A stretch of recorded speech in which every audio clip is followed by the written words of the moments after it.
other? Oh, so you just sync it to the switch.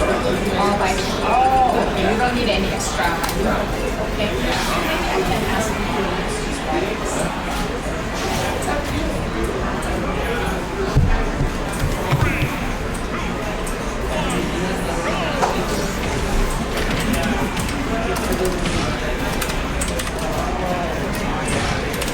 This is the store that all of Oh, okay. I see. Oh. Another thing that you need to use, right? I'm using it, it's just that it's a little prepared.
Can handle it.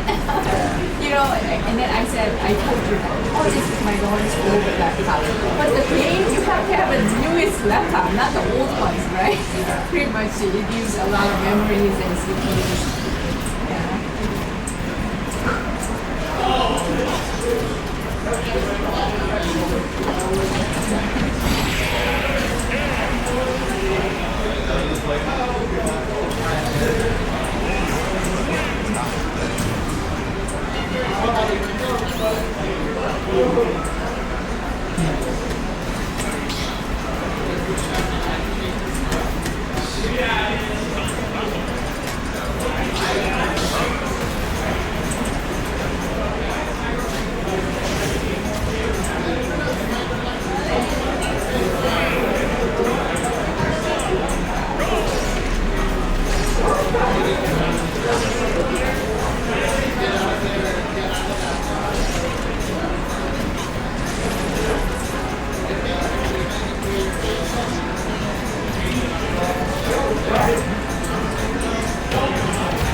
Alright guys, we're going to be starting the tournament very shortly for Ultimate.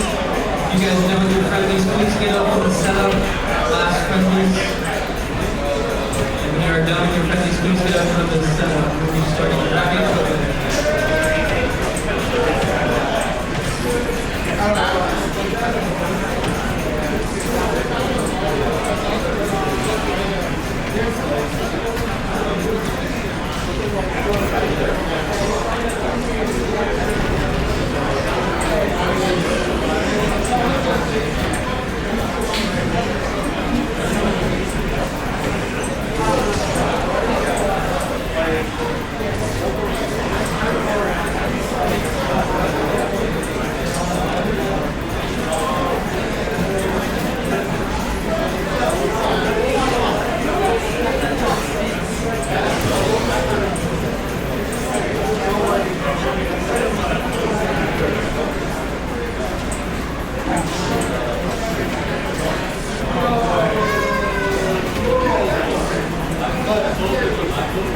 I was more or less thinking of a place to like put their Twitter or like a tag, so then they know who's casting it. No, I'm not asking. You should plug the casters always like their name and Twitter, but I mean like so the viewers know. I just took this scene and made it the caster cam. Which is that works as a time being. Yeah, that's basically we used what to have one actually for it. I don't know what happened. We should have one where it could be kind of like this, but then there's like a little blurb like to the right and to the left that's like caster A, caster B, a Twitter, which is like smaller. Yeah, that's my point. He's busy right now. Yeah, he's busy right now, and you are the one to tell him what to do. Well, you're the one that tells Chris what to make, and if you think that that's not necessary, then you can't make him to do it, right? Also, it is easy.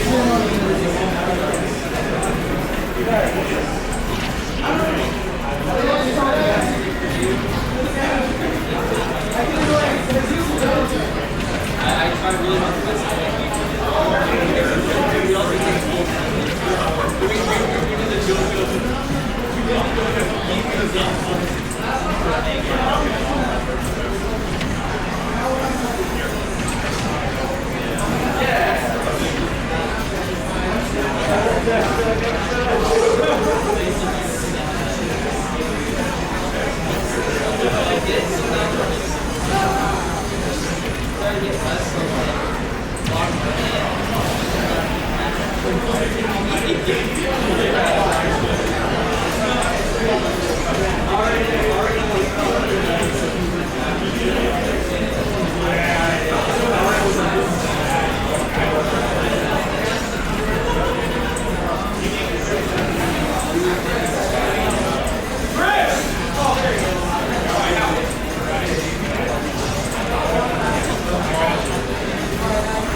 Mike is live. All right, hello, welcome to Contender Irvine here in Irvine, California. I mean, first match we got Patu versus Wes. Yep. Now, Wes was a very, very prominent Smash 4 Little Mac player. Hasn't played in quite a hot minute, so I'm curious to see if he still has it. But I don't know. We'll see. Yeah, let's go ahead and get started with this match already. Kazuya versus Wes. This is actually a pretty volatile matchup because both of them can kill you really easily. Oh yeah. I mean, a lot of Kazuya, he touches you and you're just dead, but Mac has the speed and the frame data to just kind of bully Kazuya, so as long as he doesn't get hit by exactly that, electric, but... Well, there you go. Yeah. And so, unfortunately, that up B is not a really good, combo breaking tool. It doesn't scoop as far below, so... Now we see some of those old Smash 4 habits still kicking in for Wes over here. For sure. Ooh, that's a good. Good parry. Ooh, okay. Cool. All right, gets the grab, throws him on stage, gets position. Now this is very interesting, especially from Wes's point of view, because having played the game for 2 odd years, Kazuya is a very, very new beast that he has not had any prior experience with. So yeah, especially the DLC. Ooh, that was a good KO punch. Yeah. All right, but is this death?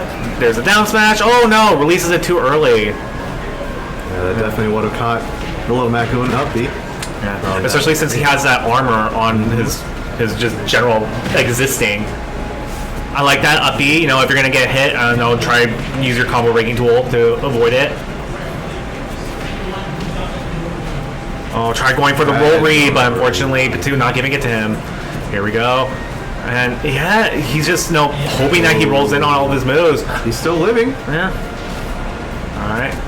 Gets back to stage. Opting to play a little bit more defensively.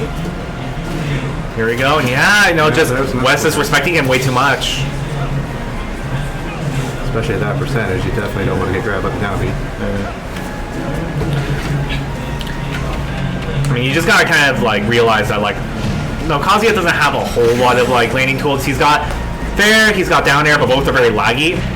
And so a lot of characters, they just go, oh, I'm going to shield and I'm going to get a super hard punish off of it. But then he always has that mix up of the down B, but clean 2 frame right there. Manages to bring it back, but there's no such thing as a lead versus Kazuya.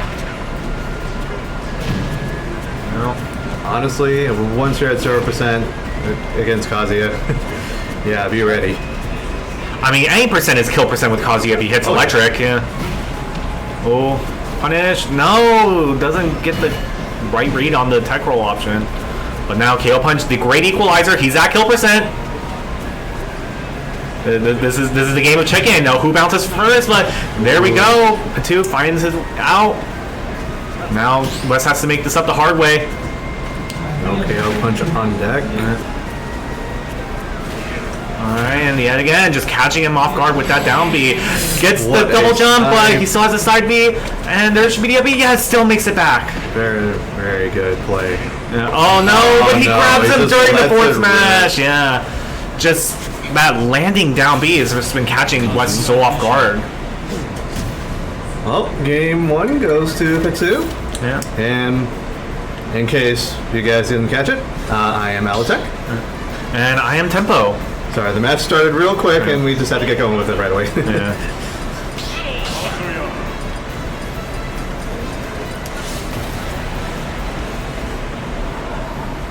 Also, the player cams are switched, so Wes is the guy on the left in the player cam, but he's Little Mac, so just the names are correct in terms of the score, but the player cams are switched. So Patu's the player cam on the right, and he plays Kazuya, and Wes is the Little Mac on the left player cam.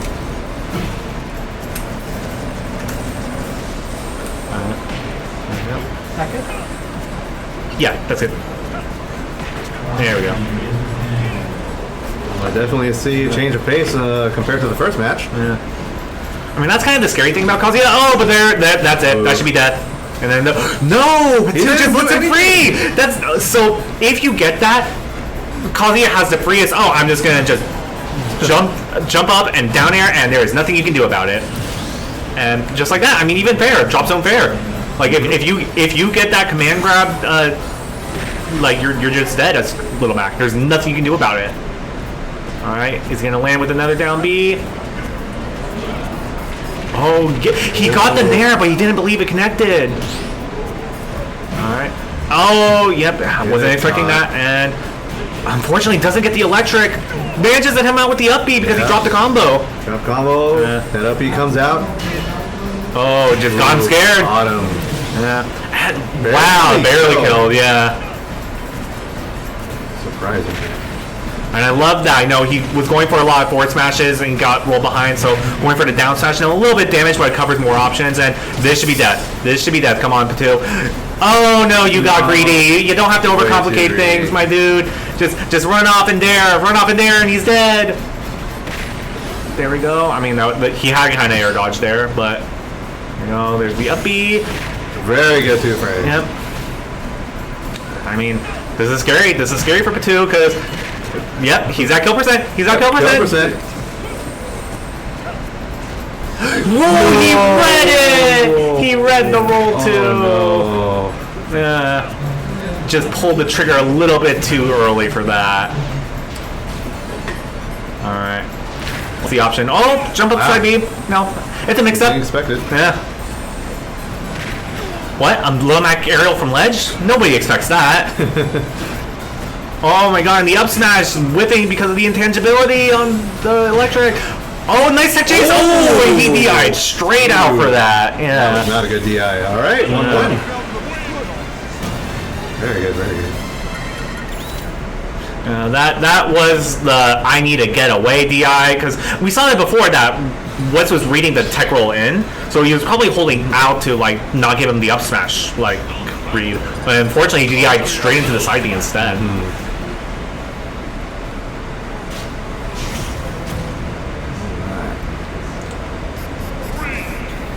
Still opting for small battlefield too. I mean, this is still an even playing field for both characters. Surprisingly. Yeah.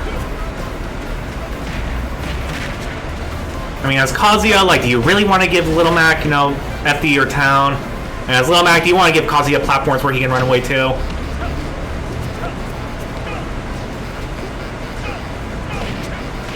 Alright. Alright, catching with up tilts.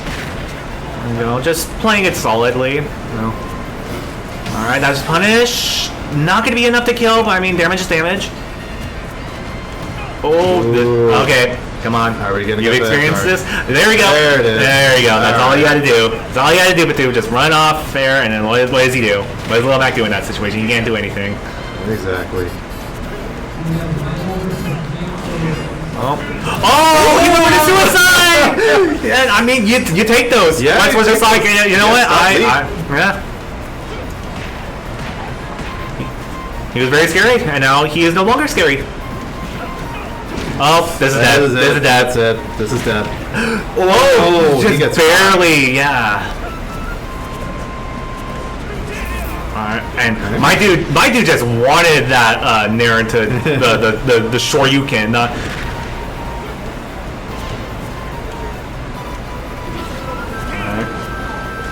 Right? I mean, it's almost like he has to really respect him going on ledge, because, like, you know, like, he could surprise him with that down B again. But I mean, this is even. No, looking back to all the previous games, no, he still has KO punch. He just needs 20%. Oh my God, the whip! He's scared. All right, that's one hit. He just needs 2 more. No way, he armored through it. Yeah. No, KO punch is offline. All right, he's got to do this the hard way now. And yet again. Winning, but I mean, this is still a really bad spot. All right. Oh, that was. Oh yeah, that was a bad side B. What a catch. Yeah. And with that, Patu takes it 2-1 over Wes. Not a bad first game. Yeah. All right. Well, For not knowing what I was doing, I was really good. Just tell him that he's signing off or something. well, Tempo is signing up for the time being. He just only wanted to commentate this match. But hello again. Hopefully you guys enjoyed the pre-show as well. I was playing on stream. with a good friend of mine who is currently playing bracket right now. But yeah, hopefully you guys are doing all right. We also have Melee going on at the same time. Do check out the other stream that we have of Melee. But this one, I think this turnout for both Ultimate and Melee is going to be a good one, for sure. But anyway, while we get set up for the next match, we'll go ahead and take a small break. We'll be right back.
Mike Live.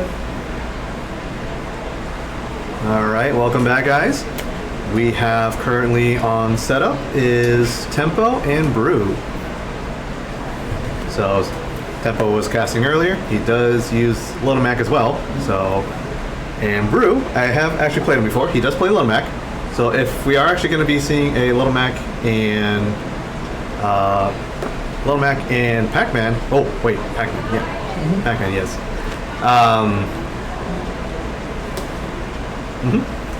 Yeah, Brew is Pac-Man. And Tempo, well, honestly, the last time I played him, Tempo was just kind of choosing random DLC characters. I think he's just still trying to find his DLC character, to be quite honest. But Tempo is a Little Mac main. And Brew, I wonder if he actually has the experience against Little Mac.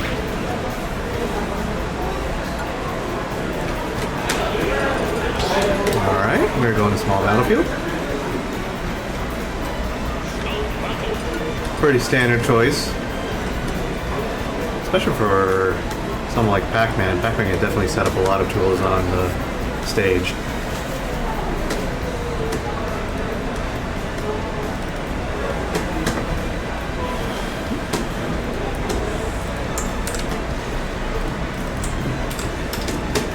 Alright, still seems like we're getting set up just a little bit longer.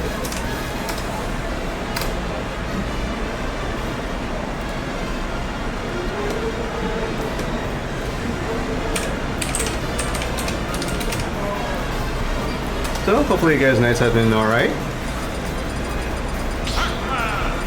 As I mentioned earlier, we do have Melee going on the other stream. Feel free to watch that as well. Unfortunately, that one is not commentated, so... Alright, here we go. Start of the first match. Yep, Little Mac versus Pac-Man. So the main issue with this matchup is Little Mac is completely susceptible to being camped out by Little Mac. But Brew is going in with these combos and setups.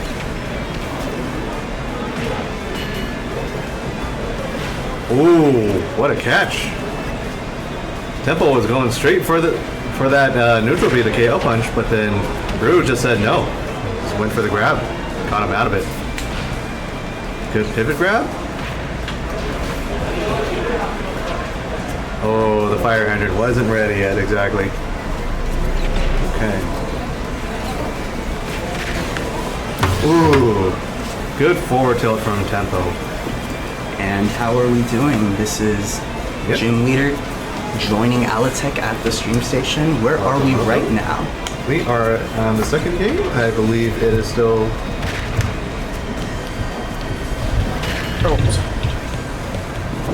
Yep, it is 0-0 at the moment. 0-0. Oh, we're still in the first game. Yep. It looks like Tempo is maintaining a solid lead up against Brew. Brew is a newcomer to this venue. Did you know that? Yeah, actually, I played him a couple of. Second. Yeah. Oh, yeah. Yeah, we played him last week. Yeah. Played him last week. Actually, I played him a couple times some other weeks. ago. He beat me during Res Bracket. I was his first, I think I was his second loss ever at this venue, and then he turned around, adapted, learned, beat me in the Res Bracket. So wow. Good on Brew. Good on Brew. It looks like he's taking those lessons to heart as well against Tempo, because Tempo is a very, very seasoned player, and he's just trying to survive. Oh, yeah, he knew that side B was coming. He just knew how to punish. Can't do that during versus Tempo. Well seasoned, knows how to react.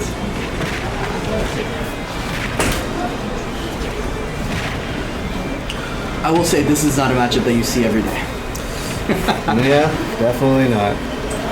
Little Max you tend to see on the Elite Smash, same for Pac-Man's, but You do have your occasional really good pack. Tempo went for it all. Wow. Good double parry by Tempo. Oh, they're calling me. All right. Well, Wish me luck. yep, best of luck to clear. Wish me the same luck that you're gonna wish Brew, because he's gonna need a miracle. Oh, yeah. He's gonna pass this one. No, but he still gets caught by that forward tilt. Just the dash pivot forward tilt is really good with Golden Mac. Because it just causes him to boost all the way to the side, gives him a little more forward momentum, and then catches him. All right, we are bringing Little Mac to Final Destination. We have Slimothy versus Navi on Station 6. Oh, wait, we actually have a character switch to Hero. All right, well, we have Hero versus Pac-Man. Oh, wow. He actually got caught by the sleeve, but barely misses.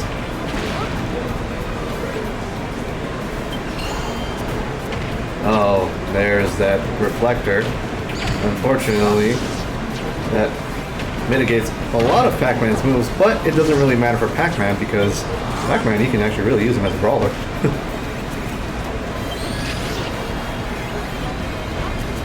Yep, the reflector is off. Now, go ahead and use it. Oh my goodness.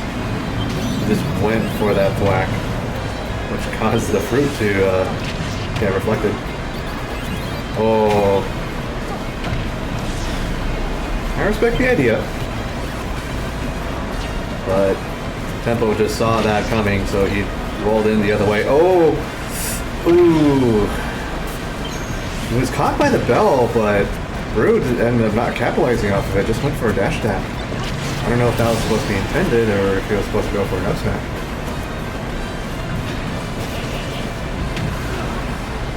And Tempo is just holding on to that bonus fruit. Whenever someone else is holding onto a bonus fruit, Pac-Man cannot actually charge his bonus fruit because it's still out in play. That was really smart by Tempo to just hold on to it and get that barrier up so that way Pac-Man's projectile game is completely useless. Oh, just getting caught by that. My Hero's up B. Okay.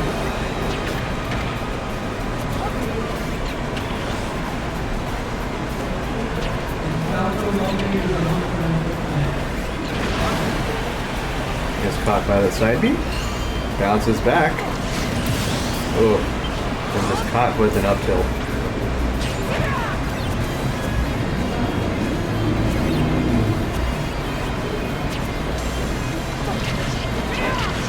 Ooh. And unfortunately, Brew doesn't really know what to do with this situation, especially up against Hero.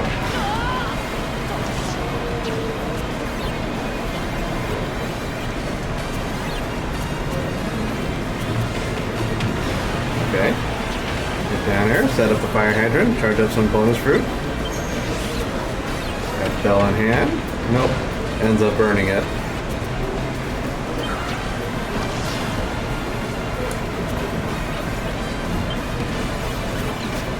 Oh, caught him with the bail.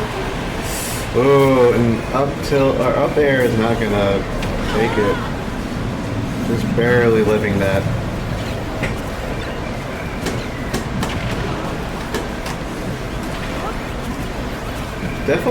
Brew definitely does have the setups.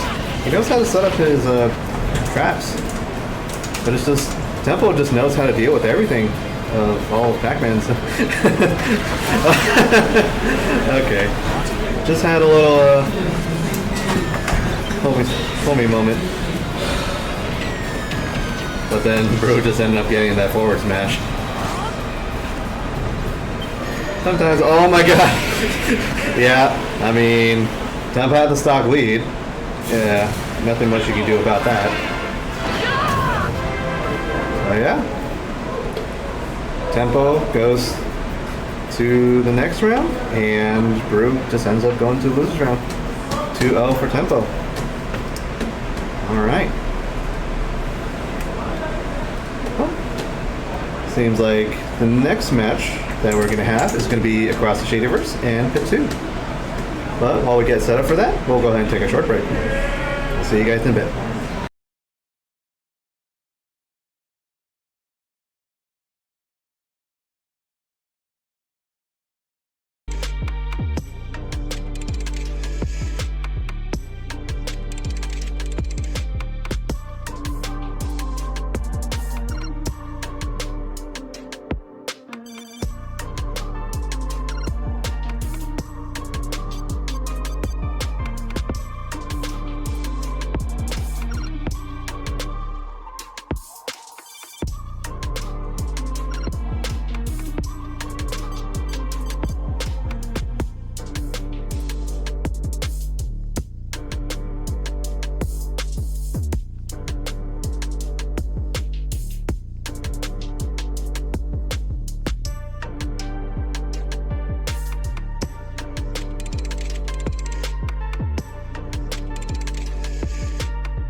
Alright, we are back.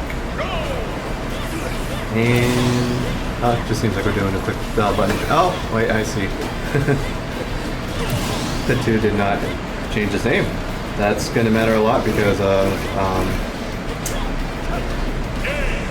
everyone's controls are very much different. All right. So we do have a poll running up. We have predictions going on, saying who's gonna win this best of 3. Is it gonna be Patu or Shadyverse? Closest thing to money matches.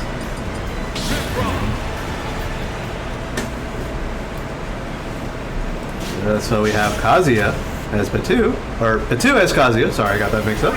And Shadyverse as Iron Mithra Aegis. This is a matchup that we see very often. Maybe not these two players together, but definitely on other tournaments. What are you guys thinking? I don't know. As much as I like seeing Kazuya thrive, I feel like Aegis is just a much better character in general. But I don't know. I'm just gonna give it to Patu. Believe in the underdogs.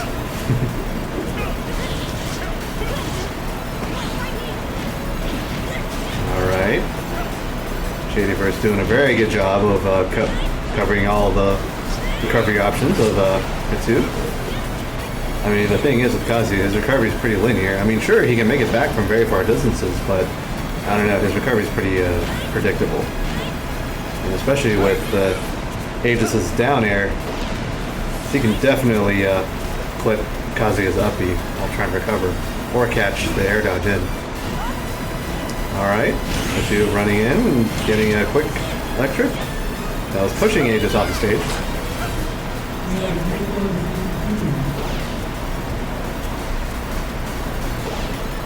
And now we're just scuffling.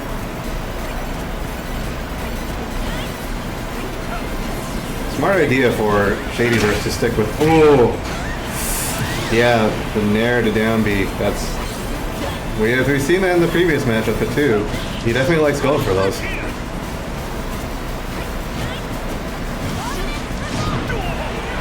All right, yep, catches Patu with the uppy, and that's gonna kill.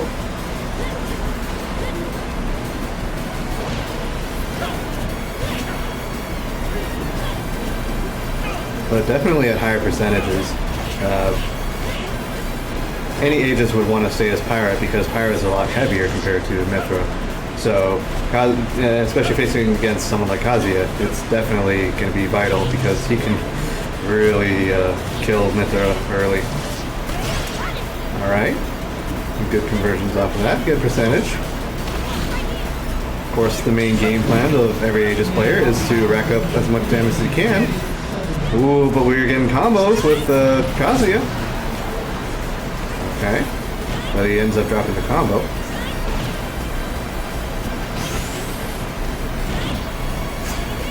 JD went for that down air, hoping to catch the 2.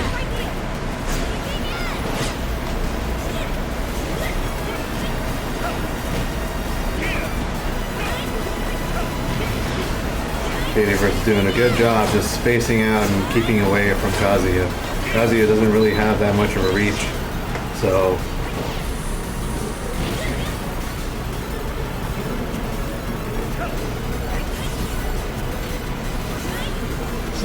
even if Pirate is slow, Kazuya is relatively slow too, frame data wise. But the thing is, Pirate does have a much larger disjoint than Kazuya. Kazuya doesn't really have any disjoints. Ooh, and catches Patu with the falling there. That neutral get up. Okay. Ooh, just misses the timing on that up smash.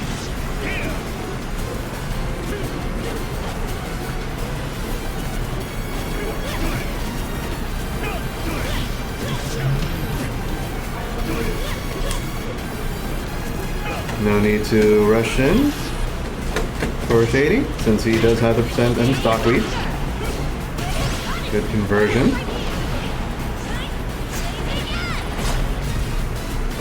Yeah, at this point, it's just proving stuff. Shady may end up taking this game. But I mean, this is Kazuya we're talking. Oh, never mind. Just get the down tilt to up air confirmed. Game 1 goes to Shady.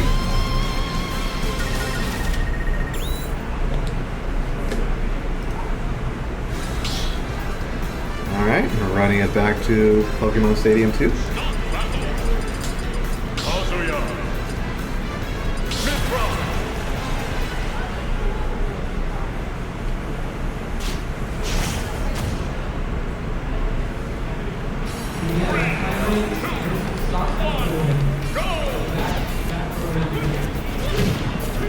Alright, we're getting into game 2.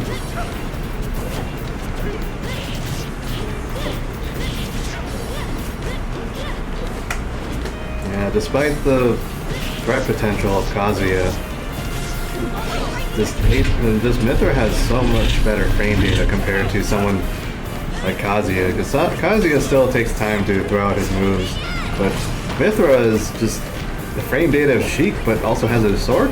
Yeah, that's kind of unfair. Kazuya is just gonna have to find those stray hits. Ooh, there we go. Nair to electric.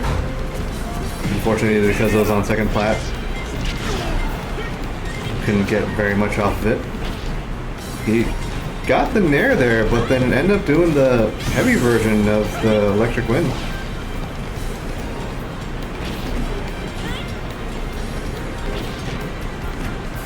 Very good mixing up on his recovery.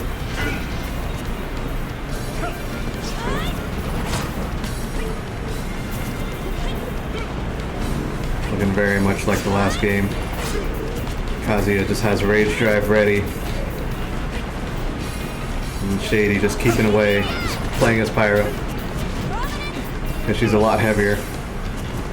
Even if she does eat the down B from Petu, she might live still. That Rage Drive is still there, but I mean, 80%, maybe at the ledge it'll definitely take the stock, but from mid-stage, I'm not entirely sure myself.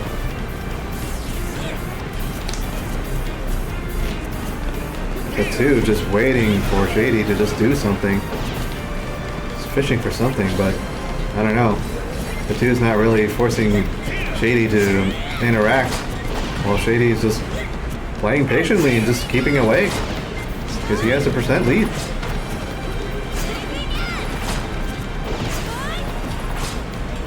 Just trying to poke at him with lasers. Maybe even try to go for a reflect, but doesn't really work as well.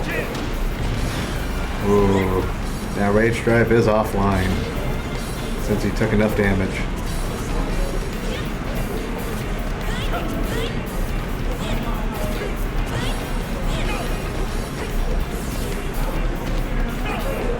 But both of them, they're just at percentages where either one hit could just take the stock. The two really wanted to get that kill and just go for the uppie. Alright, finally the two gets a hit in. 111 for Pyra. Oh, and catches him with the jab. Not quite enough yet to take him out. Kazuya is still considered super heavy. Ooh, but he falls right into the side B. 4 minutes left in the clock, and we finally took our first stock.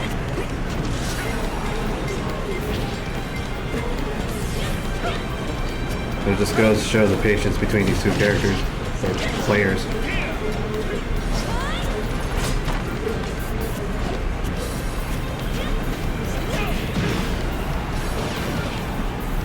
That's a good snipe. Ooh. 80 able to recover. And that's the thing too. Pyra and Mithra have effectively a worse recovery than Kazuya, but still Shady just managed to make it back with Pyra and Mithra.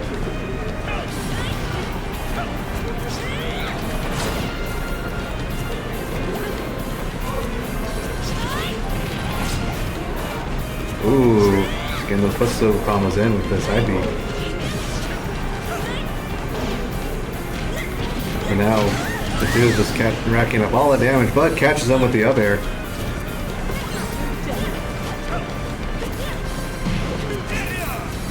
Ooh, doesn't get the electric after that nair. Ooh, what a down air, catching him.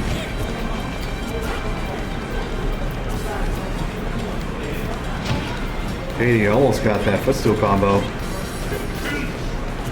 If you predicted the tech rollaway, probably could have ended the stock right there with a forward smash.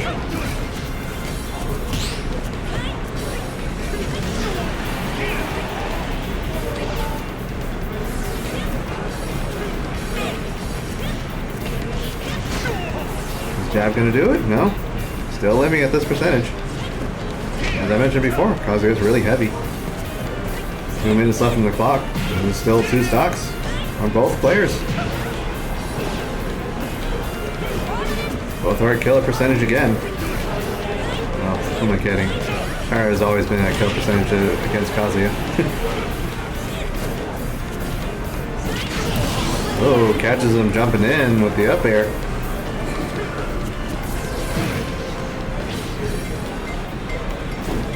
Unfortunately, couldn't capitalize off of that electric. Timing is hard. Timing's very precise, especially in this game. Just watching all the top players always doing it, especially someone like Riddles, always getting those confirms. Timing, it just makes it look easy. And when you try it yourself, it's not as easy. It's so much harder than it seems.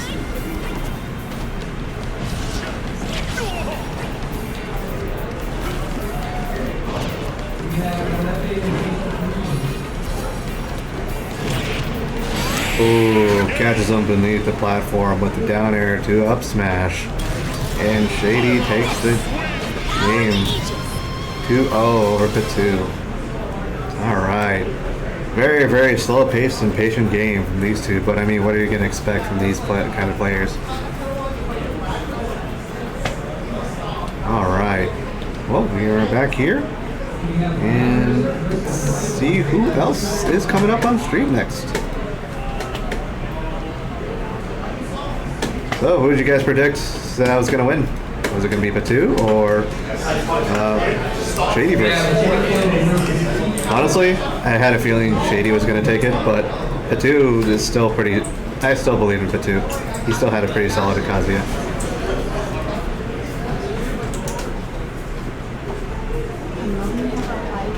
You mean you guys didn't vote? Come on, at least I voted. But I still lost that bet.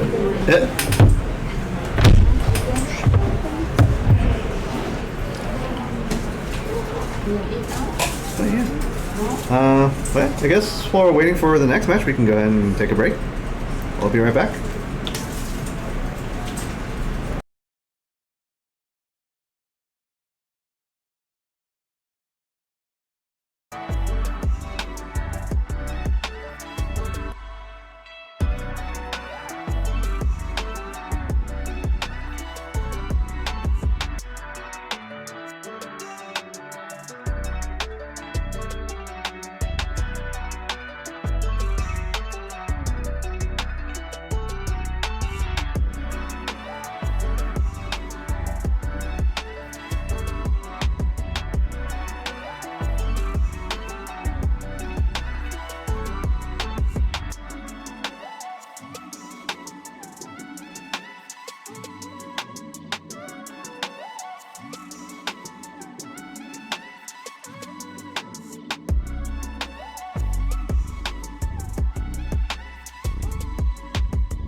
Alright, welcome back, guys. We have Lammers 44 as Me Gunner and Rival as Palutena.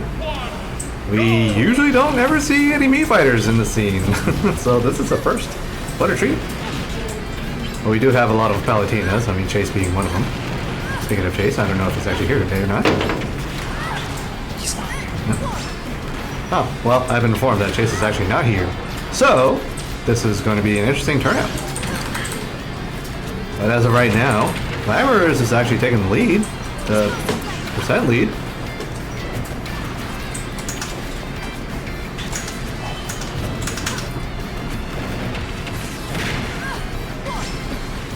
Alright, just raining it down. I mean, what else are you going to do as Me Gunner? Unfortunately, I did not catch the tag of what the Me is, but for sure, one thing's for sure is that grenades. Neutral B grenades. Gotta love it. Oh, and yep, catch a roll, and I mean, what else are you going to do about that?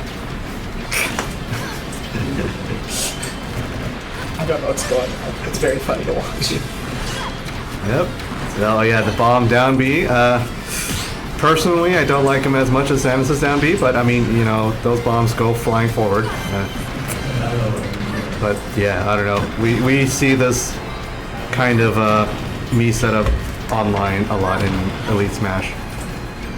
Just neutral B grenade, down B bombs, side B missiles maybe, I think. I believe that's what the side B is. Oh, but then Rival just rolls in and gets a forward smash in, catching Lammers.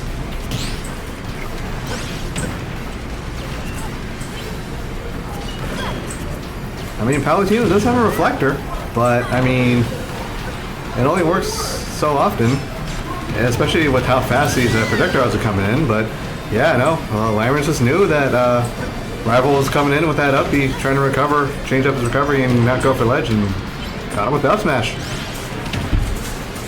You know, I sure wish Samus's up smash could catch that easily, because Me Gunner is shorter, and the hitbox size is a lot closer, so with Samus, people are more prone to fall out of it, especially if you get picked up by it, or get hit from it from the top, I would have to say.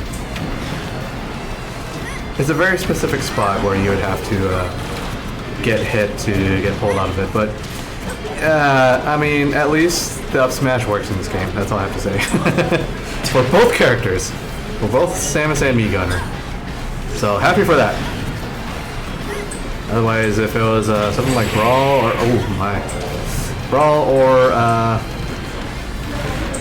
Melee, yeah, up smash just does not work. Man, wow. Lammers is zoning out that Palutena Rival. Unfortunately, Rival just did not have any answers for that. Game 1 goes to Lammers.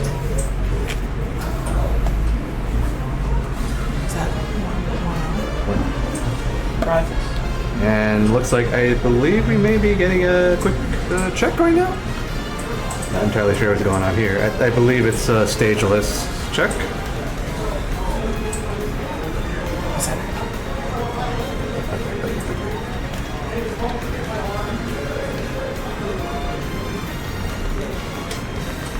So I believe we are checking the stage list. Or, oh, I see. Okay, so we are changing out Mii's, I believe.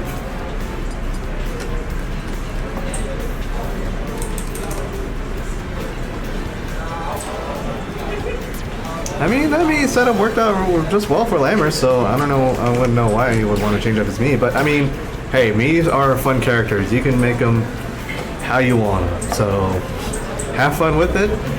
If you have multiple Mii's and different kind of combinations, then so be it.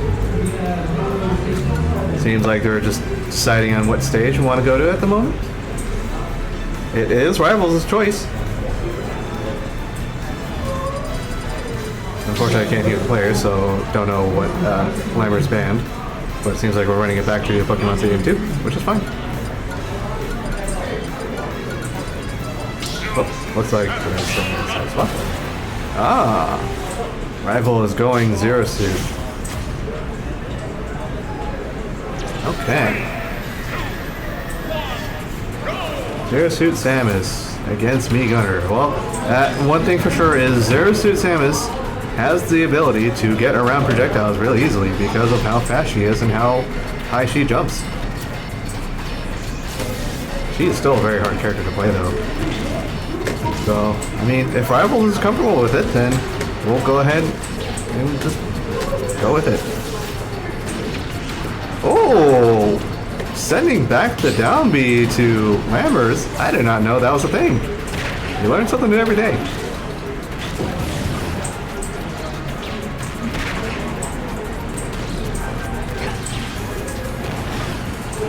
Oh yeah, Zero Suit Samus just has all this mobility. Just flip, kick, side B, just really high jumps in general, really fast frame data. But these grenades are just, they're catching Rival a lot more often than not. Yep, catches Rival with the up smash. Just run up smash. It's a good move.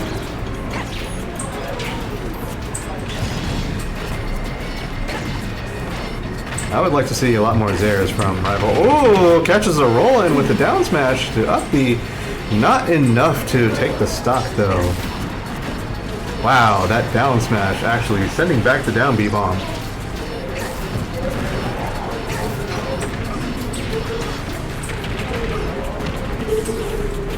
That up air is so deceiving. Actually, it's actually a lot bigger than it seems.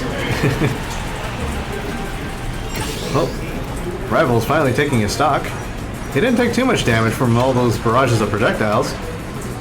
Good choice for the side B to send back that bomb.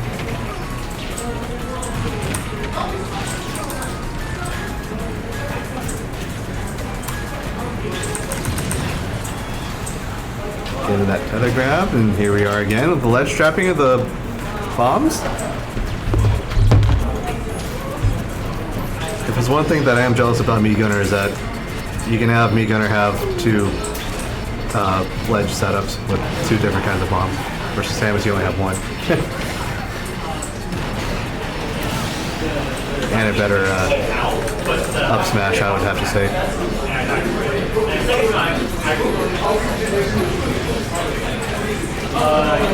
Oh my god.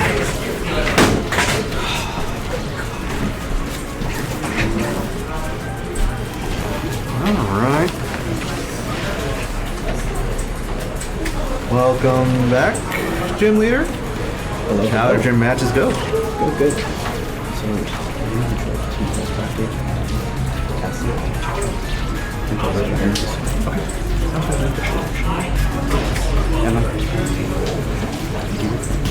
Okay. Yeah. Alright. Sorry about the little interruption. We are back. Ooh. Yeah. Unfortunately, Lambert's will be taking it. I mean, we saw that Rivals did have a better chance against Lambert with the Zero Suit Samus choice, but now it seems like we just ended up taking it. Sorry, we're having a little bit of technical difficulties with the camera, so. But yeah, honestly, that's kind of a matchup that we see very often in Elite Smash. He and Me Gunner just spamming everything. Oh man, just having bombs, side B, missiles, you name it, and just lots of disjoints. Seems like we got the camera back though, so I think we should be good to go. Alright. But yeah, so far that was the first time I've actually seen a Me Gunner in our bracket. We usually don't get Me fighters very often, but it seems like what we have next on the stream, we do have Tyrants coming in. However, I was informed that Gym Leader will not be casting, so it'll just be solo Alitech today, which is fine. Yeah, hopefully you guys have checked out Melee. I believe their brackets are still going on right now. Melee does go pretty fast, even though if it's 4 stocks, but that's how it is.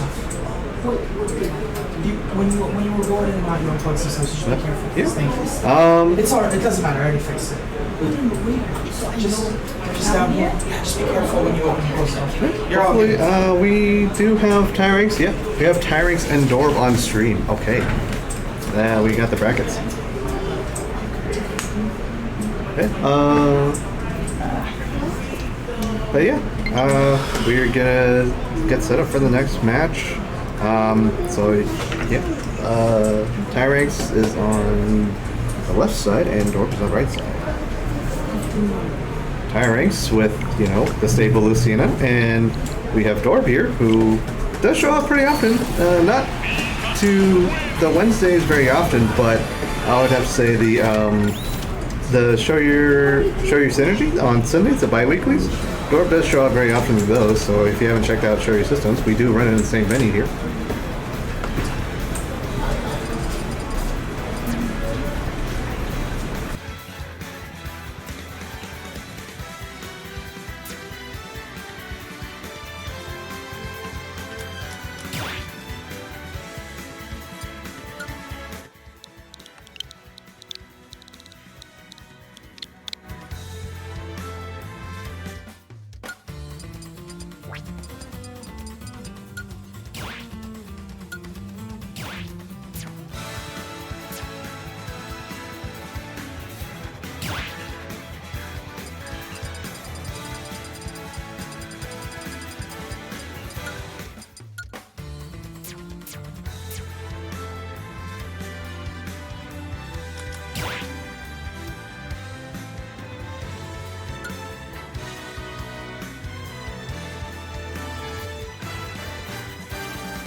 And sorry, we are back with the mic. We were just having some production troubles. It happens all the time. I mean, even if you're going live, stuff will happen. But the best we can do is to just make the best of it. But at least everything seems to be fixed. So we are good to go. What do we have on the left side? Okay, yeah, Tyranks is on the left side, yeah. And then Dorp is on the right side, yeah. But yeah, Dorb, Lucario player. Honestly, he's a really good Lucario player. I've played him a few times in friendlies, and honestly, this kid's a prodigy. But yeah, we are going to game one into Hollow Bastion, Tyranks versus Dorb. Lucario versus Lucina. To lose.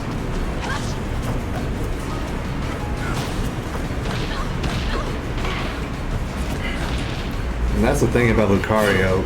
I mean, Dorb's Lucario specifically, he just makes Dorb's Lucario look so fast and so clean. He seems to be stuck in the corner at the moment.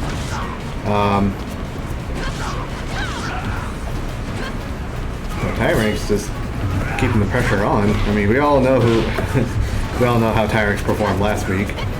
But we do also have a poll up. Tyranks for who will win this best of three. Will it be Tyranks or Dorb?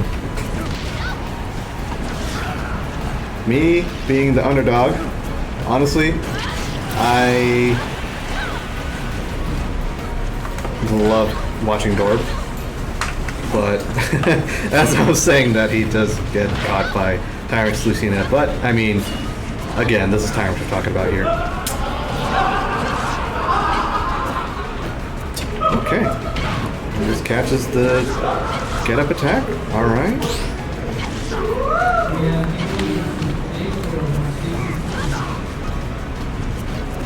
Ooh, yeah, see, I like that wave bounce movement from Dorb. And just catching Tyranks off guard with a grab. And that's the thing about that. Oh yeah, side B is going to take it. That's the thing about Lucario's neutral B is because it has a hitbox, a rapid hitting hitbox, you can get comboed out of it. And especially if you're caught on the ledge with that, it's kind of hard to get out. Even if you SDI out, it's guaranteed to lead into some sort of follow-up. So it's always a bad situation. Ooh. Dorb has been getting up too much with get-up attacks, so and Tyranks has already caught on pretty easily, so he caught him with the forward smash. Taking that stock easy. I mean, what you're supposed to do against Lucario anyway is make sure to kill him fast, because when his percent racks up, yeah, he's gonna hurt a lot. Good roll and read with the up air. Tiring still. Ooh, yeah. Dorb just keeps doing get up attacks and getting punished for it. I don't know. Seems like a bad habit, but we'll see what if he changes it up in the next match. So game one goes to Tirings, and we are going to. Oh, I already missed the stage. I think it was Pokemon Stadium too. Yeah, it was PS2. Okay.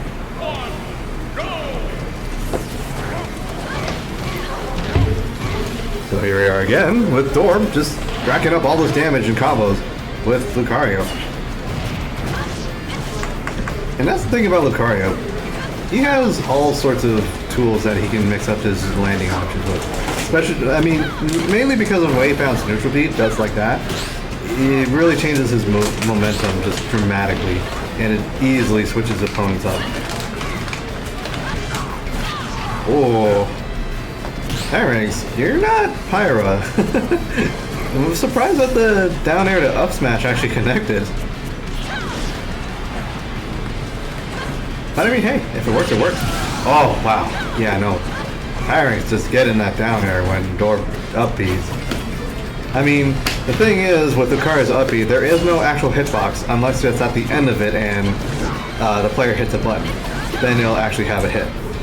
But other than that, Lucario isn't really invulnerable during that. It's really fast at higher percentages, but you can still get hit out of it if the person knows how to time it. Oh yeah, Dorb tries to go for the neutral B to up smash combo right there. Specifically neutral B charge. You gotta shake it off, Dorb. Don't let it frustrate you.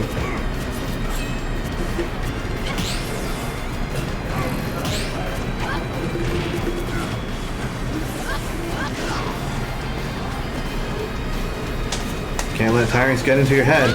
Ooh, Tirings was ready for that with that down smash. Good parry. Unfortunately, Tirings just knows how to SDI out of that neutral B neutral B charge really fast and really well, to the point Dorb cannot get any follow-ups. That just goes to show how experienced Tirings is and why he's the best, and one of the best in this region.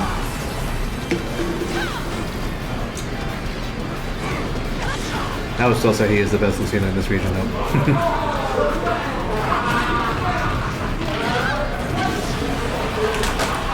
I mean, even if Dorb has 166% on him, he is at max damage potential, but, you know, an up tilt is really easy to take that stock.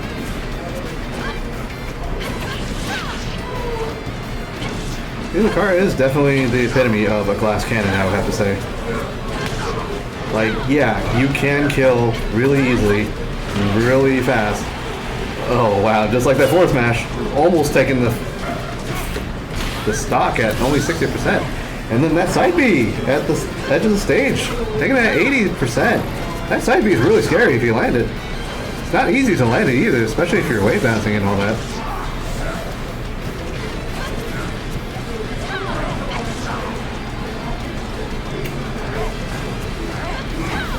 And even if, like I said, even if the Tirings has a stock lead, it's still an even game, mainly because of that comeback factor of Lucario. With all that aura build-up. Can take 40% to even 60%. Oh my goodness! And that Tekken plays down smash. See, just like that. He was only at maybe 60 or 70%. And just a well-placed down smash like that just takes the game. 1-1 on the board. Dorb makes it on the board. We are going back to Bastion. Not a bad choice. Have you guys casted your vote yet, though? Dorb or Tirings? I'm still voting Dorb, honestly.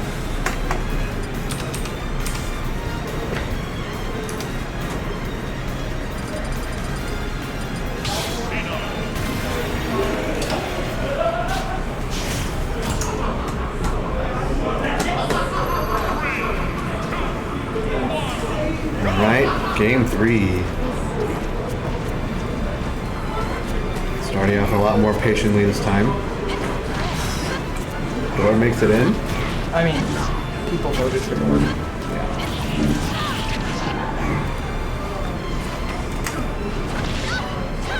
Okay, but this is where Tiring strives, is edge guarding people with Lucina. Door makes him back in for a little bit, but I don't know, he was still in disadvantage. As we see, Tyrings is just very good at catching punishes, catching roll-ins, catching reads, recovery options. Oh, he goes for it again, but misses it, but still was ready to catch the roll-in. Good tech, good tech. Oh, wow. Dorb is teching all those, but unfortunately still takes the forward air.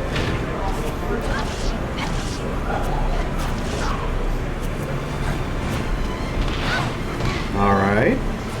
Up throw to forward air. That's actually probably didn't know that connected. Goes to show how much I actually know about Lucario. Yep, that's a good frame trap setup right there.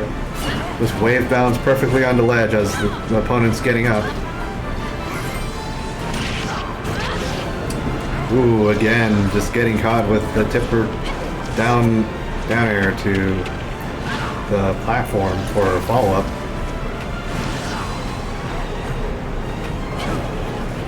Nope.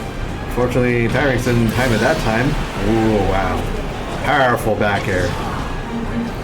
And even with the damage rack up, Lucario does get a bit more range too with the aura. Still scary for Tyrings anyway, because like I said, it's still even. And off of a few hits, Tyrings is already at 77% and already lost the stock. Dorb is actually in the lead. All he has to do is just hold on to this aura, play a lot smarter. Oh, Tyrings was expecting the get-up attack and just bet it on the up. Wow. Oh, no. Wow. Dorb actually taking it over Tyrings. 2-1. Good job, Dorb. Honestly, applause for that. Wow. Honestly, Tyrings, he's not even disappointed at that either. He's just like, yeah. Good job, Dorb. Yeah, see, that's the thing about Dorb Lucario in general, it's a very volatile character. You can just die in a matter of seconds with all that aura buildup. But honestly, I think we're gonna go ahead and get set up for the next match, and we'll go ahead and take a break. See you guys in a bit.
right, welcome back, guys. What do we have on setup? We have Shadyverse versus Urinate. Two very prominent characters, or players in this scene. Sorry, I keep calling them characters. I mean, they can't be characters. I know Urinate is a character. We hear him all the time in the venue.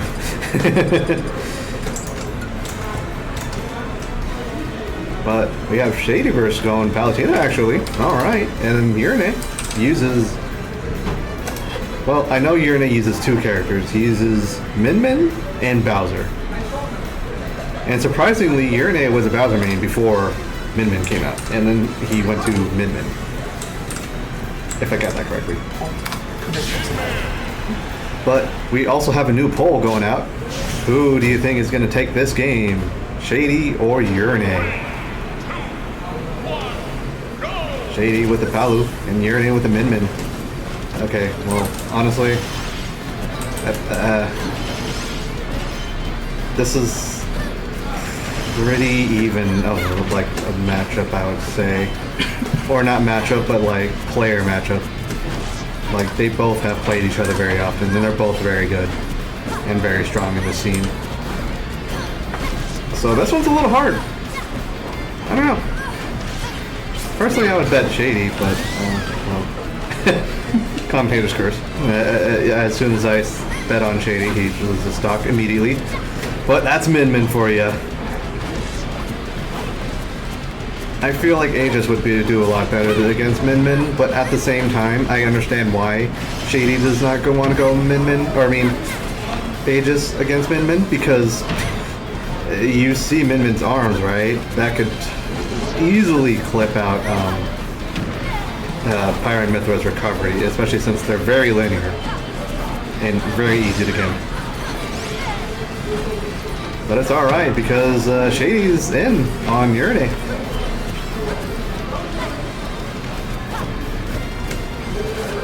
Unfortunately, this matchup, you can't really do much other than just kind of wait for the Min Min to kind of throw out their arms and maybe try to bait out an option. Almost like with Samus, just trying to bait people out of their options for their charge shot, or make them waste all their resources and then punish accordingly. And there we go, with the Nair loops and an up air. Nope, misses the second up air. It's back air. Very good. And yeah, we're still pretty even. Good parry. And answers back with his own side B.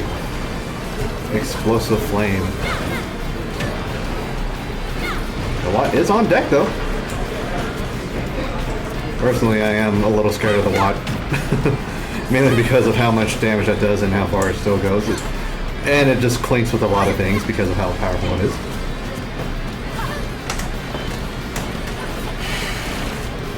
And now we just have another game of arms. It's just Palutena doesn't have an extending arms. She just has projectiles. Close enough to disjoint.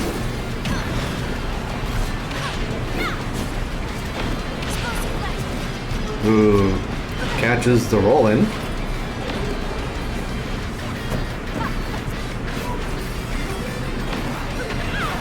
Nope, catches the regrab with the down tilt.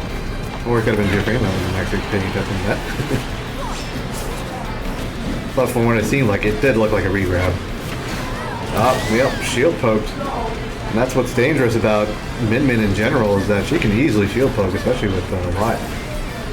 Just wear down your shield with that big arm and then just get a poke with just the other arm.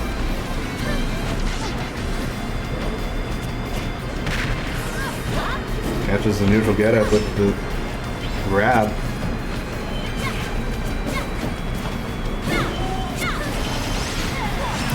Alright. And then now the last stock for both players.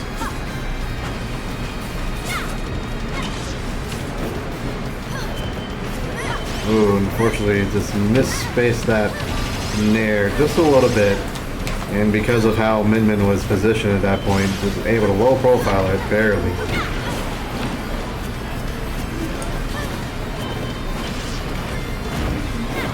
You got to see that Watt with all that shield damage.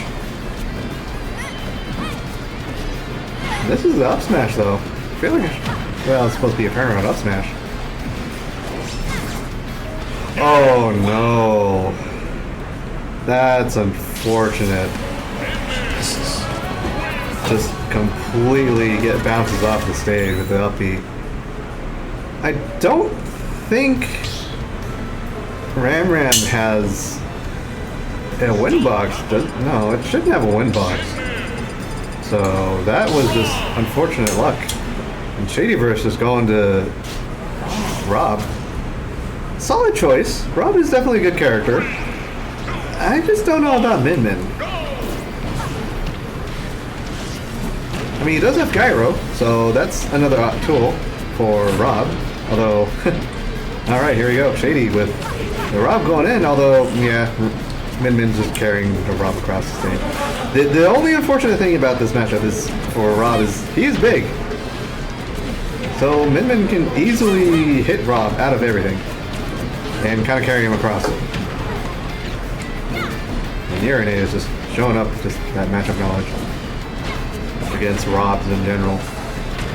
We don't have very many Robs in this scene, but you know there are plenty of Robs out there.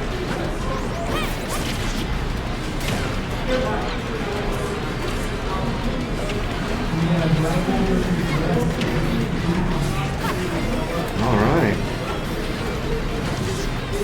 Urine is starting to pull back.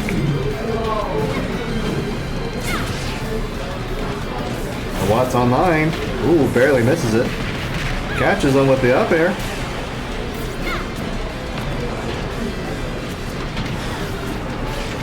Ooh, what a snipe. I think that may be it. Yep, good coverage. Shady in the lead. You're really reaching for Rob.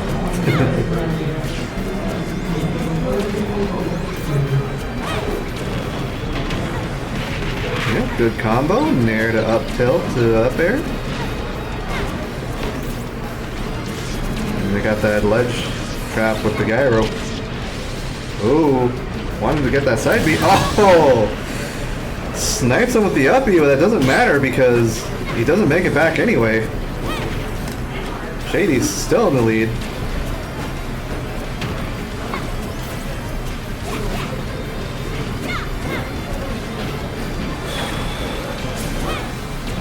Alright.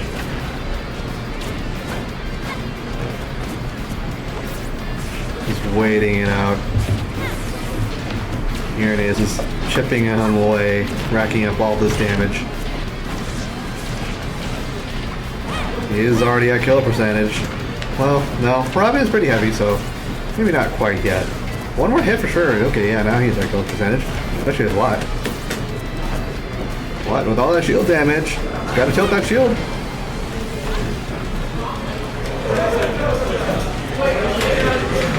Oh, catches him. Ooh, here it is, really reaching for Shady there. Good job in avoiding that. Okay.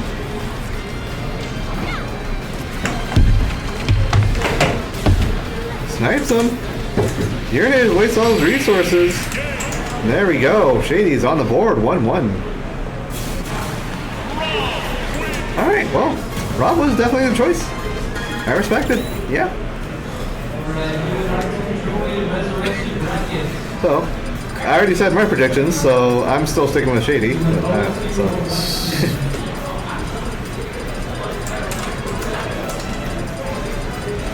Where are we going next?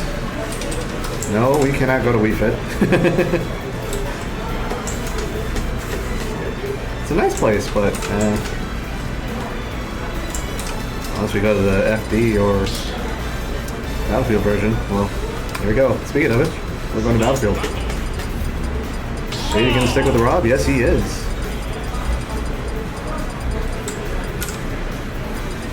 Urine is switching it up to the Bowser. Here we go. He brings out the Bowser. And Bowser's pretty scary in this place because he has a top platform. And because of that, with the side B, he can control the trajectory of where Bowser will land.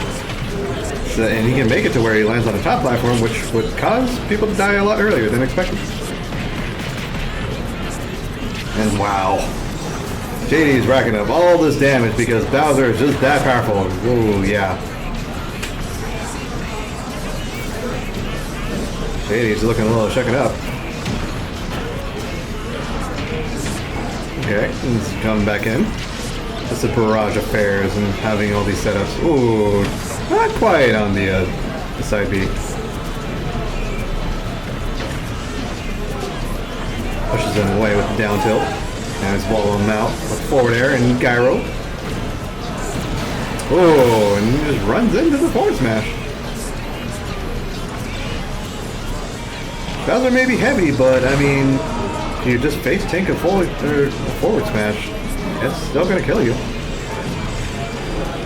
Oh, you cannot attack that. It is way too powerful. Untackable.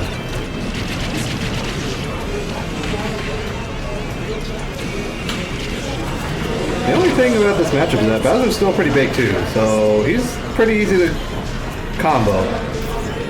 He is still a super heavy, and the thing is about super heavies is that they may have all this exerting power, but typically they're bigger in mass and have slower frame data. But Bowser has exceptionally fast frame data for a super heavy, almost like Kazuya. It's just, yeah, Bowser's pretty big. Easy combo fodder. But I mean, so is Rob. Rob is pretty large in size. Ooh, catches the tech in place with the down smash.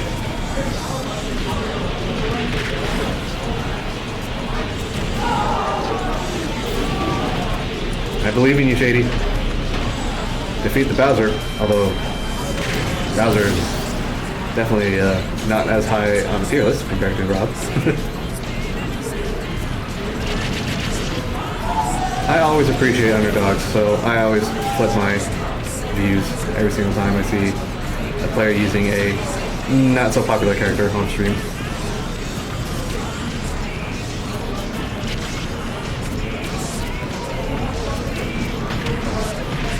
Mainly because you know that person is a character specialist, just being able to use their character to their fullest, being able to take on all these higher tier characters. That's why I appreciate underdogs. They put in a lot of work. And it's very admirable.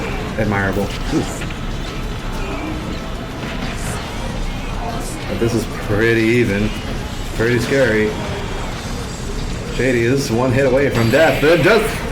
Ooh, catches him with the forward tilt, and Urine brings it back 2-1. Good job, Urine. Well, there goes my predictions. Lost 2 bets.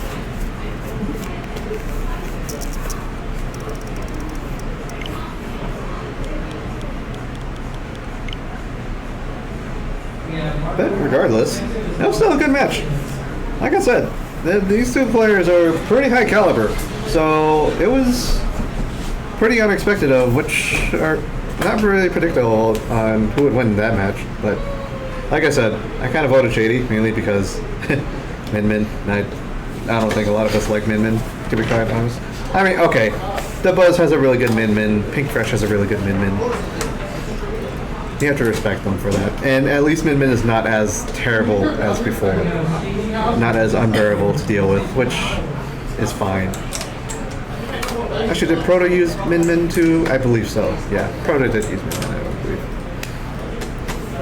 Well, yeah, who do we have up next is Maruko versus Nexus on stream. And this will be a best of 5. Maruko, or Marco, as you may have known him before. Yep, and this will be winner semifinals. So, are we gonna have another poll up for this one? Yes, no? I mean, you guys can predict anyway. Personally, I do like Nexus's Falco a lot, but I am wondering if Marco is sticking with the Inkling. I mean, he has been putting in work with Inkling for sure, but we shall see. If you stick with Inkling or go to the traditional Toon Link.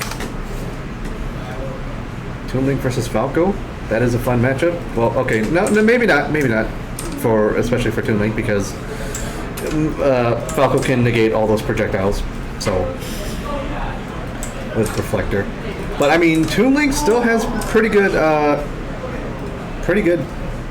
close range game with the sword. It's a lot closer. Prediction live. Right.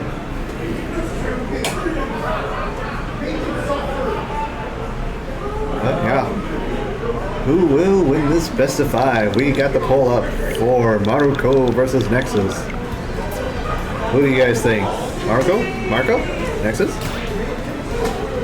Okay, well, for me, it depends on who's using the character.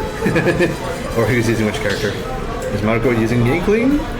Or Toon Link? If he's gonna go with Toon Link, then, you know, I gotta go with Marco.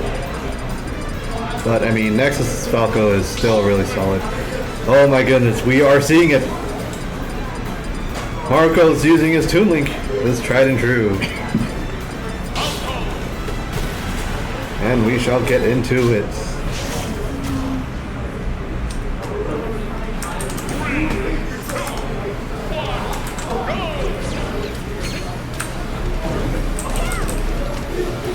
We have definitely seen Marco and Nexus very often in this scene.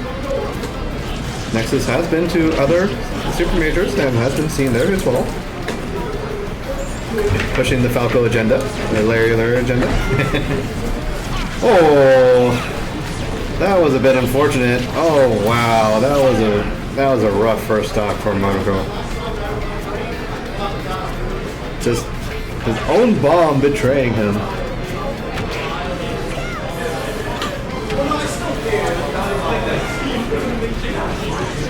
Catching up with his up tilts. Yep. Here we go. Falco combos. Falco agenda. Catching him with his up B. Yep. Oh, sneaky boomerang coming in through the stage. That's the fun thing about the Lynx is boomerangs. They can go through the stage if you angle it properly. Or, well, no, I think they do go through the stage all the time.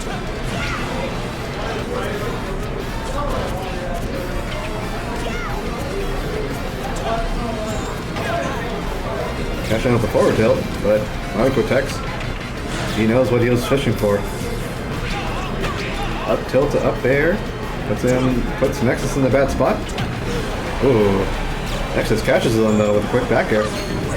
Reflects the bomb, and again, with the forward air. But this time it was reflected.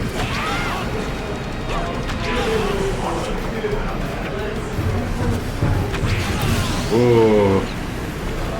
There we go. Marco on the board with the stock.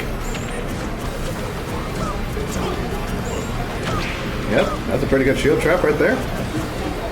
Boomerang coming back, you have to shield it, otherwise you're going to get hit and get comboed into something else. But if you're shielding that boomerang, yeah, grab's going to be coming if they're within range. Unless you're quick enough and will react to it in time, then, you know, you can probably try and spot dodge it.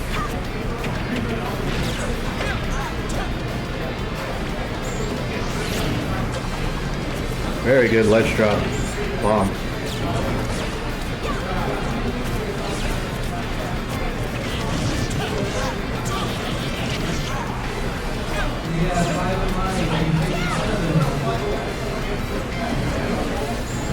And just Nexus knowing that he can abuse that down B to reflect all those projectiles that could potentially be incoming, just negating all of Toon Link's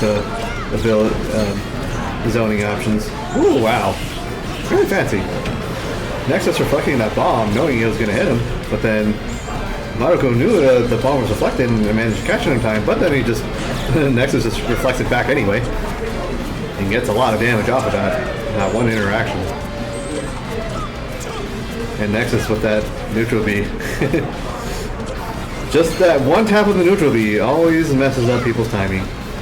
But it's not really messing up Marco all that much. I know it messes me up all the time.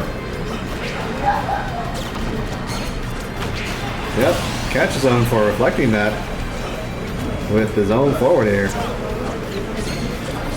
Sometimes you don't always want to be reflecting, especially if the player's close enough. Ooh, is that going to be enough? That is enough. Well, at least Nexus, or Marco, sorry, was able to bring it back to last stock, but still Nexus takes it over in this first game.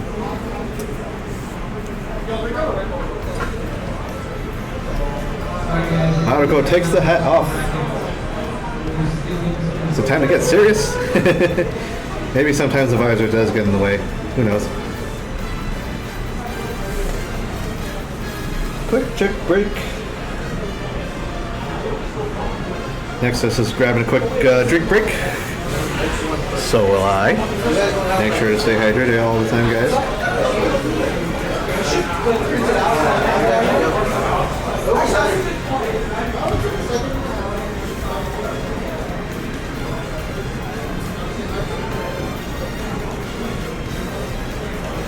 Good drinks, good drinks.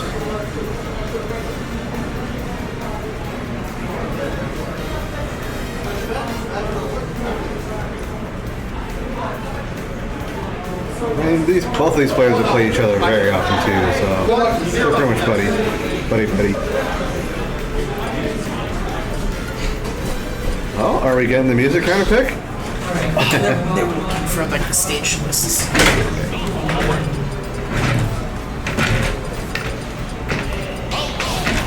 All right, here we go, game 2.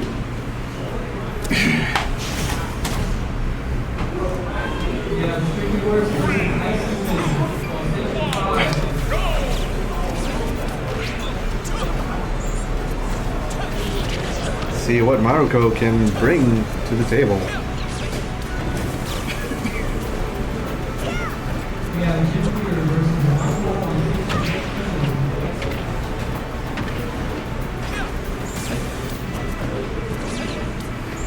Has the bomb set up?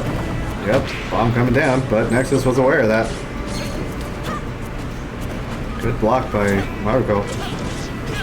But then catches him with the up tilt.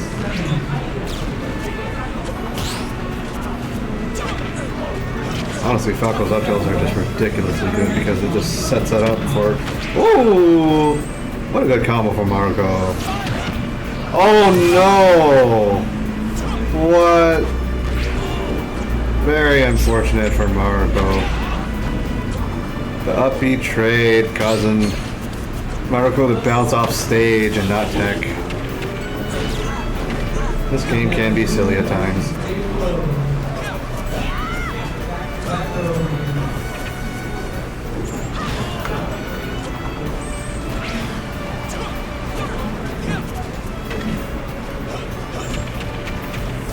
Is that enough to kill? No. Nexus is getting a little fancy with it.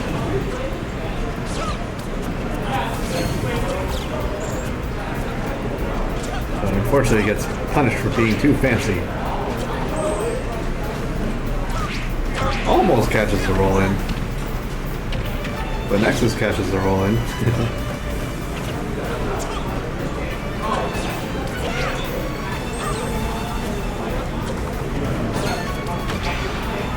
It reflects that boomerang. Okay. Game's still pretty dead even.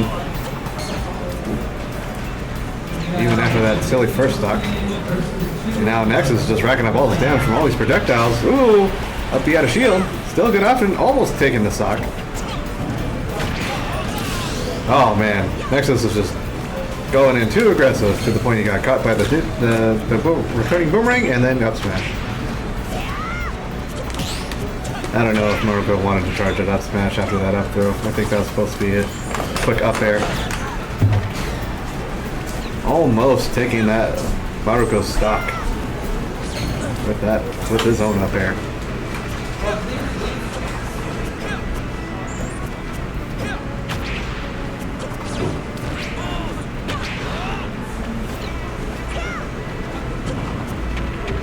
That's the thing about playing against the Lynx in general. You just have to play against... Oh! Catches Nexus with the down air and spikes him.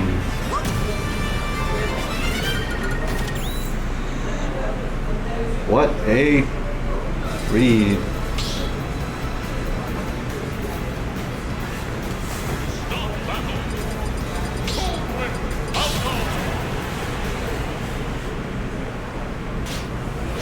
Alright, well, Maruko's showing signs of life. 1-1. Going back to Pokemon Stadium 2. Come on, Maruko, you got this.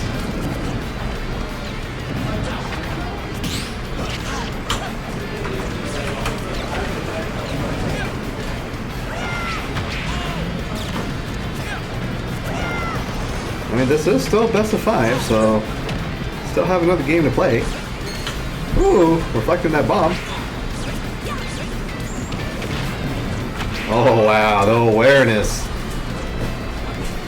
from Maruko. Down throw it and knew the bomb would connect, so he followed up with the up air. He just knew that up tilt was coming and just punished accordingly.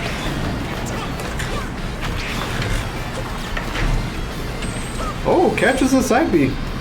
I think he's dead. Yeah.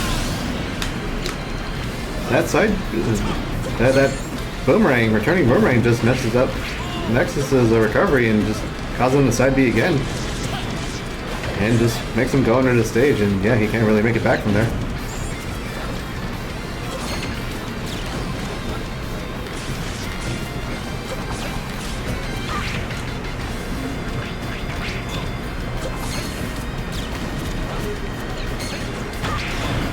Wow. That bomb barely clipping Maruko's shield, causing it to bounce and fall in place and not explode. Ooh, just goes for that up smash, lets it rip, catches him. Yep, he thought that boomerang was coming straight at him, but no. Angled it down to where it bounces, and it just barely misses that up. Oh, and catches him with the up B. Alright, Maruko really turning it up this game. Although the first stock from Nexus was a bit unfortunate. But still, just seeing this change, just helping him out in the long run.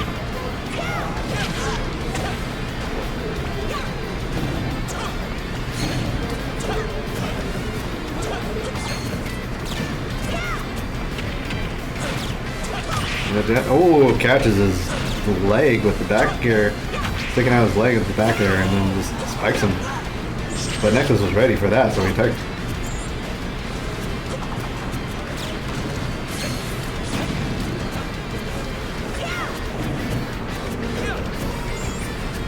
And that's the thing with that. Oh, just waiting. Wanted that up smash badly. I mean, both of them did it. Wanted their up smashes.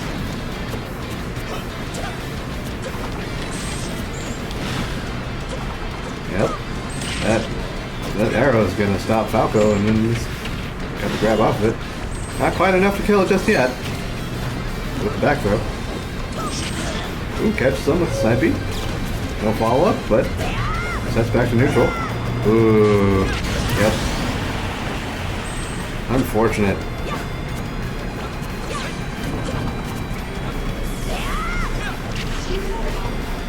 Barely clips him with that forward air and causes him to tech in place. Or causes the tech chase. Yep. Catches the bird with the sword. Just knew where he was going to side beat him. 2-1 Maruko. And we are going to the next game. Maruko, 1 game away from taking this set. So we're going to Bastion.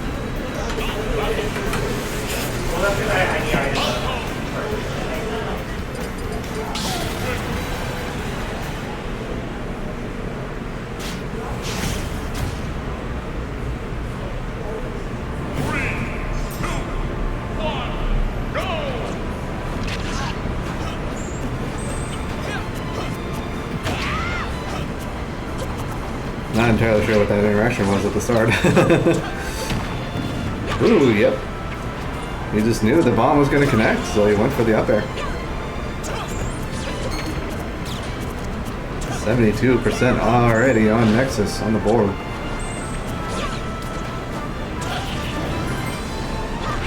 Up tilt, up there, yes. That is a true combo. Up tilt surprisingly combos into a lot of things at very surprising percentages.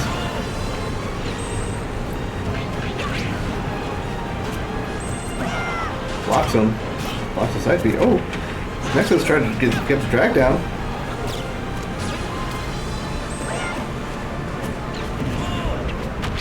Whoa, catches the air dodge. And that's the thing about the up there. It lasts so long, so even if you air dodge it, you're still going to get hit by the late hit of it. And Marco takes the first stock.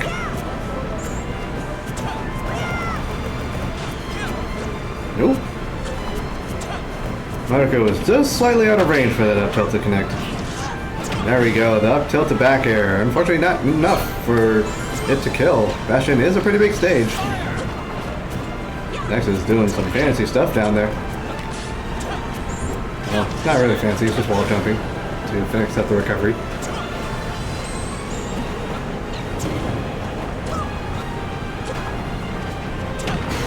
Catches him back air. Falling back air. And that back air comes out quick.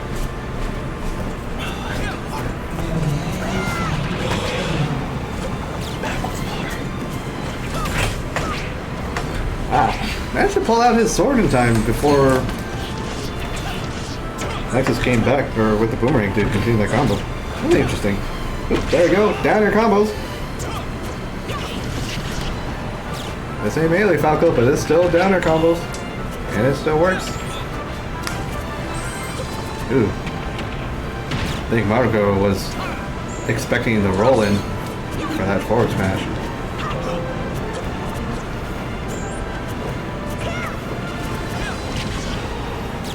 One thing I definitely like seeing a lot from Nexus is the pivot up tilts. Those are really hard to get.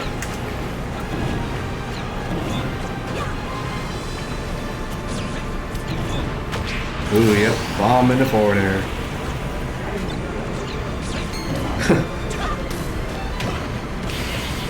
Oh, yep. Down air to forward air to grab. What a combo.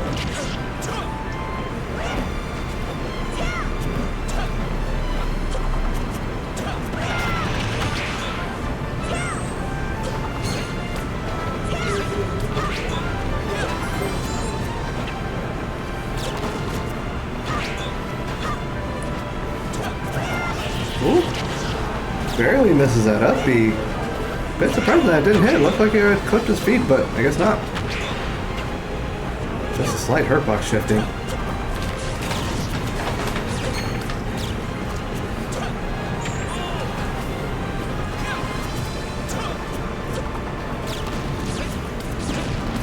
He was waiting for that boomerang to come back, so he jumped up and did that down B.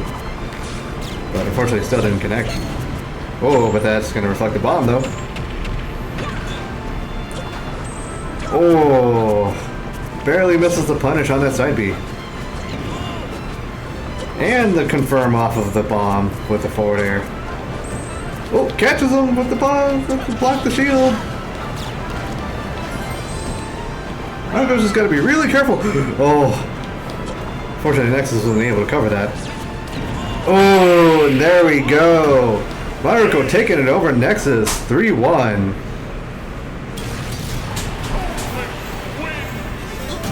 Yeah, Nexus is really feeling that. I feel that. A good stuff to Marco, able to bring it back with that last game, or with the first game. Unfortunately, with the first game, it just looked convincing for Nexus to take it, but, you know, Marco ended up just changing up his game a little bit more, and next thing you know, he's brought it back 3-1 over Marco, or Nexus. Yeah, with that, I think we're going to go ahead and take a little quick break. So we'll go ahead and be right back.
And we are back with Dorb and Urine, winner semi side.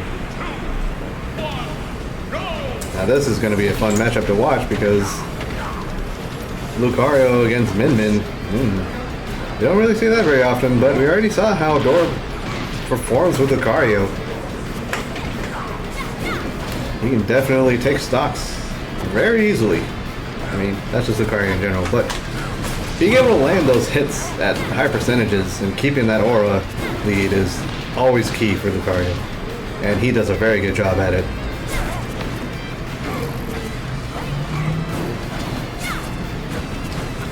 And Lucario is quick. He can shift around, be reverse wave bounce, all sorts of goodies. Whereas Min Min, she just throws out arms, literally.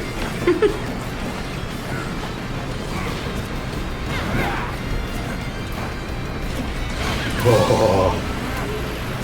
Wow. Lucario is only at 84%, and that side B just killed Min Min at 110. Or no, 90%. Or I think Irene was only at 90. Good timing on that forward smash.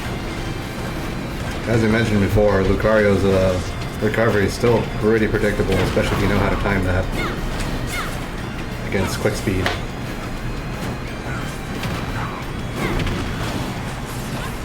Lucario racking up all the damage, doesn't really matter because he just gets more power. Good coverage. Good falling nair. Wow, that nair just did so much damage.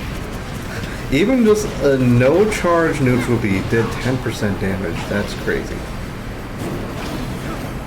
And Dorb just waiting it out because he knew that Urine was charging up that forward smash. And then catches him with the wave bounce neutral B charge. Such a nice combo to watch. Ooh, good parry. Fortunately, the down air doesn't connect. But it's okay, it recovers pretty fast when he landed. Oh wow, Dorb really going in for that, that soul read. So neutral B charge to the face and catches him again with side B and takes it.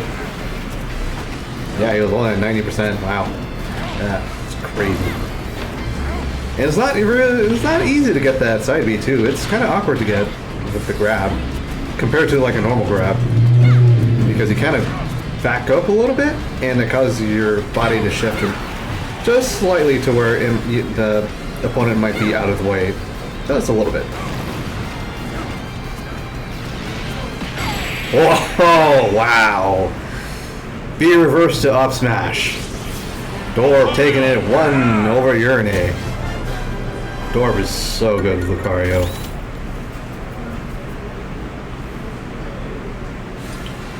Very good, very good. Alright. Now we go to Bastion.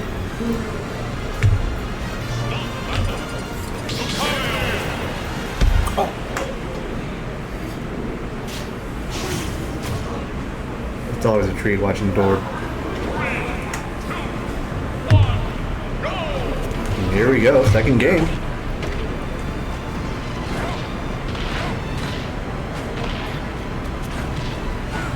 Dorb just being impressive as ever, even at low percentages.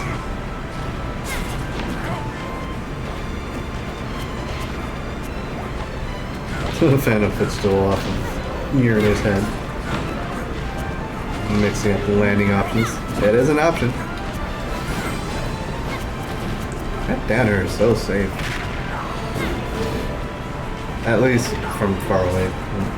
Well, you can say that about any down air, honestly. Oh, catches a roll-in read with the down smash.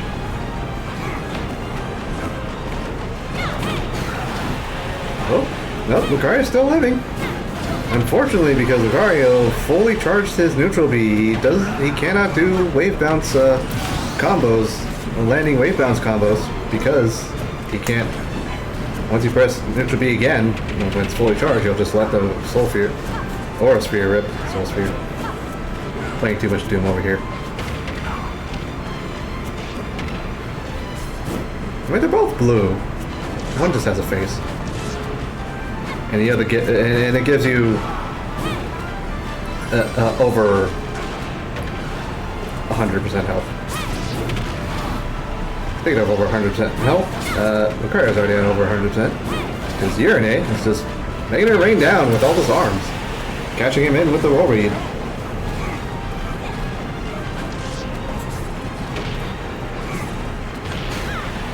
Oh wow, even with the back air, with no aura level back air, it still took Urinate's stock. I mean, Min Min was at a pretty high percentage, and Min Min's not the heaviest, which is a bit surprising. You would think that she would be a lot heavier, especially with that one arm, but no, she's pretty light. You always have to offset the power on people anyway.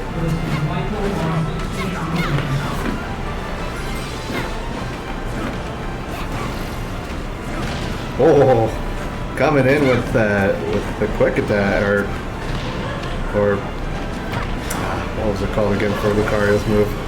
I don't play enough Pokemon to know. Quick speed, that's what it was. Actually, I don't even think that's right. Wow, look at how huge that Aura Sphere is. And I think Dorb can potentially pull it back real easily here because Dorb, barely living though. Surprising. But Urinate better kill him already. Yeah, that'll do it. 1-1. Dorb Urinate. Even. But yeah, even if you rack up if Lucario racks up all that damage, even if you have the percent lead, that's still dangerous for you because Lucario has all that power. And if you let him in once, yeah, that's not going to be fun. We're going back to Pokemon Stadium too. Do like the choice. Dorp did do really well in that stage.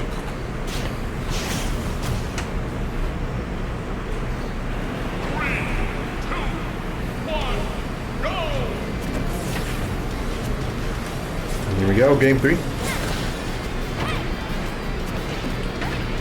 Catches him with all these roll-ins. Ooh, so much damage. I don't know, I feel like sometimes half the time Dorp is just being aggressive. Just being very, what's the word? English is a bit hard. Oh, just lands into that forward smash. Yeah, just Dorp being very careless in that stock. I mean, I get it. That's how Lucario gets his power, but I don't know. Sometimes it'll cost you just like that.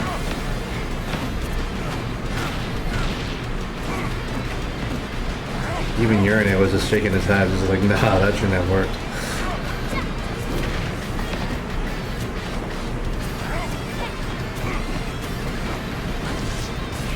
And that's the thing about these younger players that I tend to notice is that they have very explosive gameplay. But the thing is, when they go in that disadvantaged state, they have very fast highs and very far lows.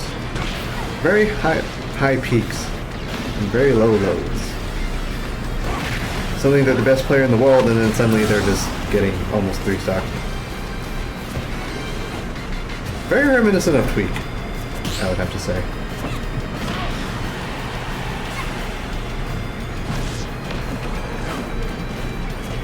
We do have a handful of players who are like that in Smash, though, who just have very explosive gameplay, just in one moment of the game, but then all of a sudden, suddenly, they just lose steam and then can't play. Speaking of can't play, Urinate is just not letting Dorp play at all this match.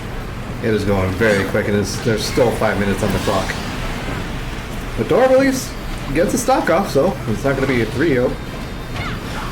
Or 3-stock.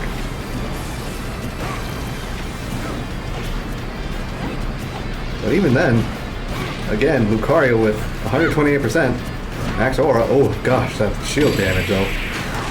Nair, Watt Nair is just so good, so powerful, and so fast. Dorp just accepting it reluctantly. Looks a little defeated. Gotta shake yourself out of it, Dorp. You can do it. I believe in you. Just gonna run it back to Pokemon Stadium too.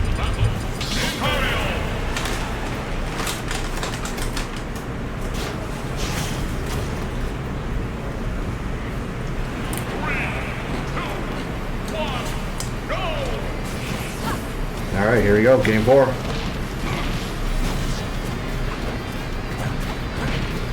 See if Dorp can bring it back. Oh wow, what a catch.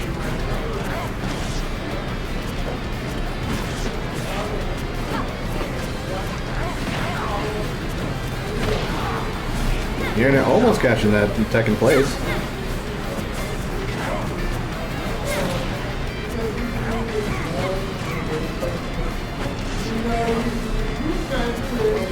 Really hot. Oh! Just waited, charged that down smash to catch Urine. And Urine is in a bad spot now. Unfortunately, Dora read a little too far in the books. Hoping that Urine would roll in place, but hey, catch some mini with the down smash.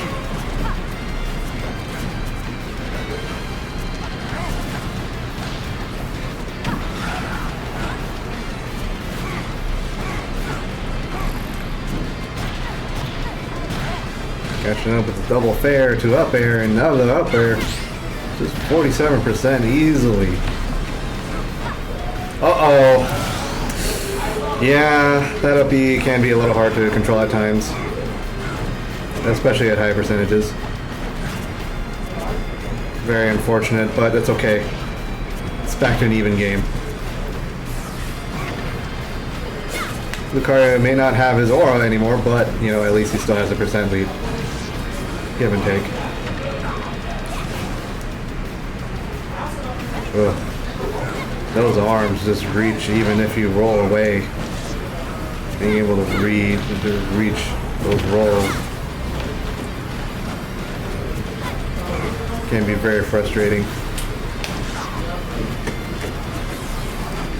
But it's okay. Dorp's racking up damage, but that means more aura.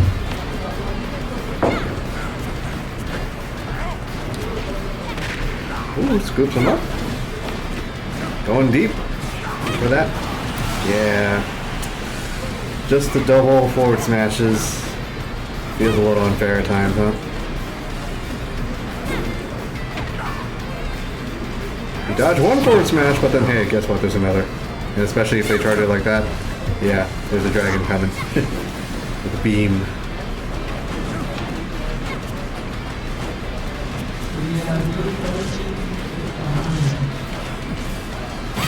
Oh.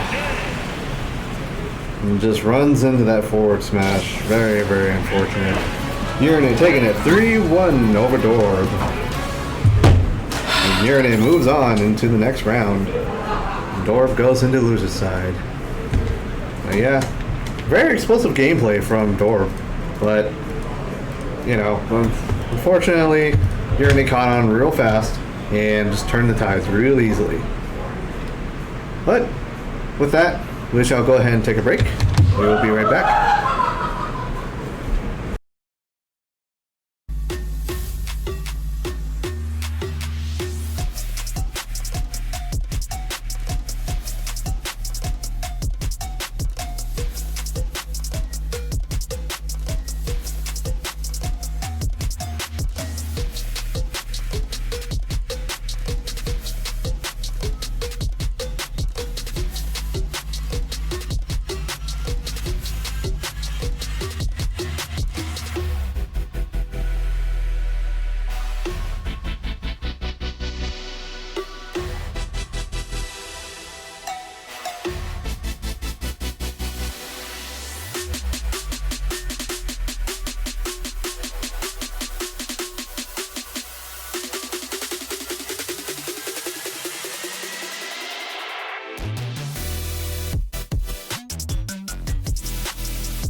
boom your. Alright, welcome back, guys. We got Maruko and Urine in this next match. Very exciting, honestly. I just realized that tag. Funny.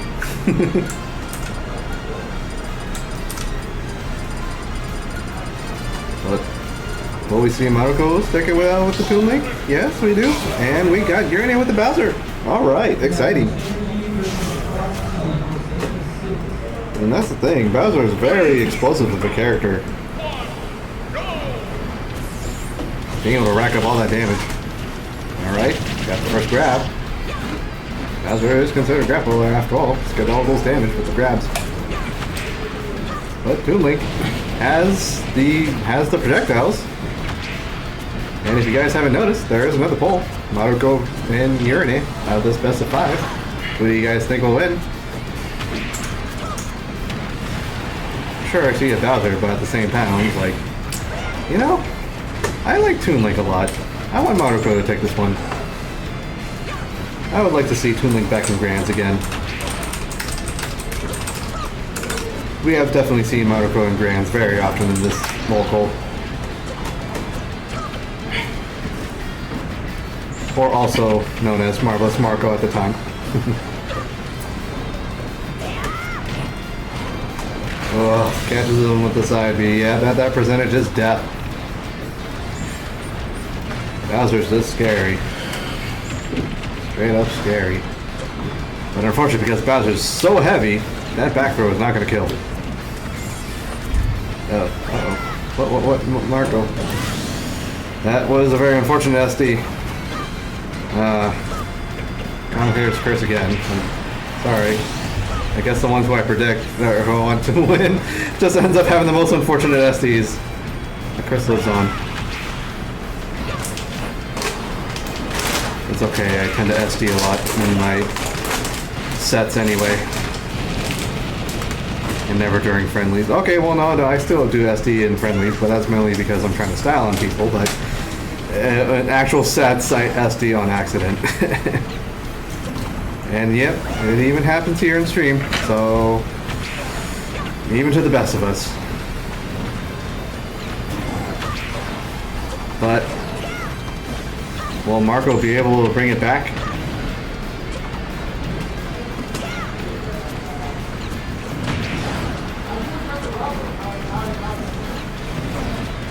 Good setup with the bombs, catching him with the up air, strong hit too.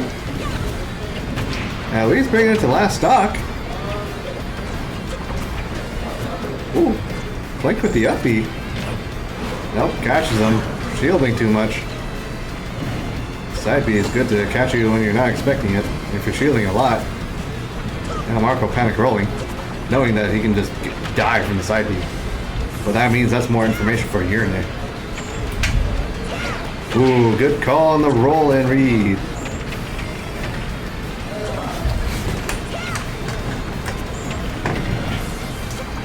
And still catching them. Yeah, Marco's bringing it back. Bowser may be able to kill you at very high percentages, or very early percentages, but oh, that downer is gonna take it. Bowser just needs to find that hit. Urine makes it work with the down air, catching Maruko off guard. Game 1 goes to Urine.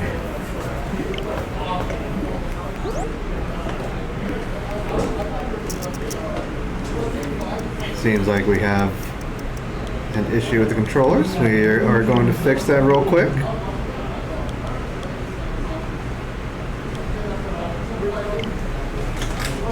That SD, I feel like that may have been not on purpose either.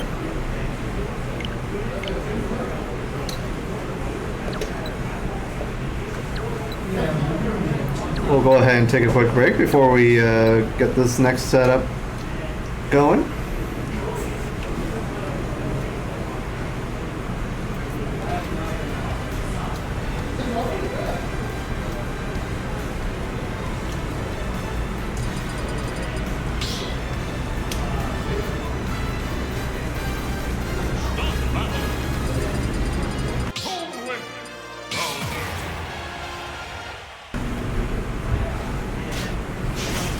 Alright, seems like we are back into it.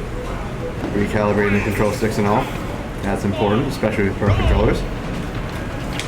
Switch pro controllers have a tendency to drift after a while too, unfortunately. Such as the life we live in this day and age, where controllers will just drift. And especially with Smash, I mean, we're using our control sticks very aggressively, like so.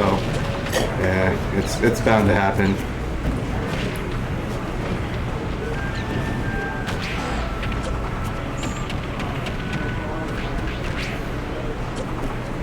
Well, Marco able to just capitalize off of all those projectiles, though.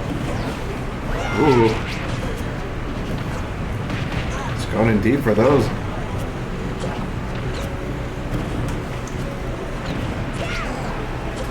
Very nice Z drop bomb to back air.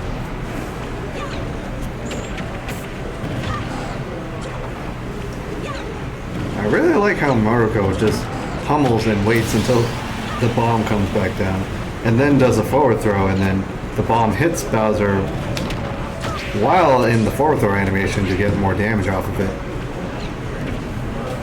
Very optimized, I have to say. Oh, what was that? Did Maruko just DI straight up?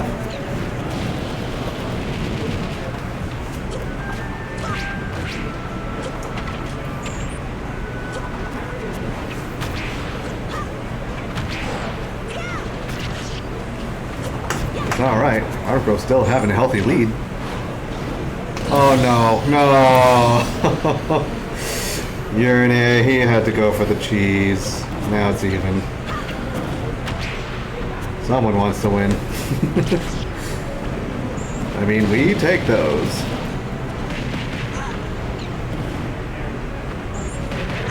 Wow, that bomb blew up right before it even hit Bowser.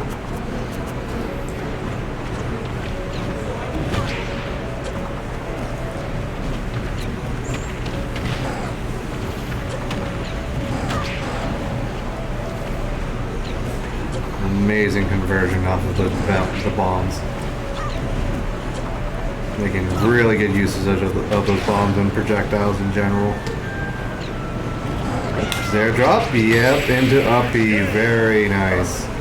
Maruko taking the game over Urine. Now it's even 1-1. Very clean conversion.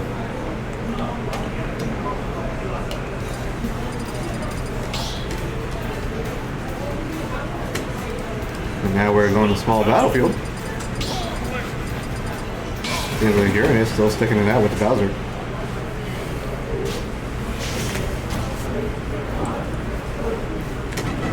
We may see the Min switching maybe into the last game if Maruko is about to win. Who knows? Or maybe just Maruko knows the Min matchup way too well to the point Urine doesn't feel comfortable enough going Min. Oh! Jab block with the arrows. Gotta love to see it.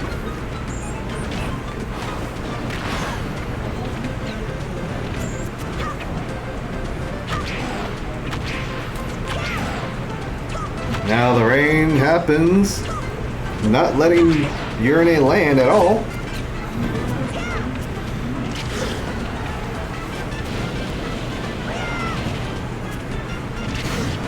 Oh, Urine just catches Maruko with the second jump. Good beefy forward air. Oh.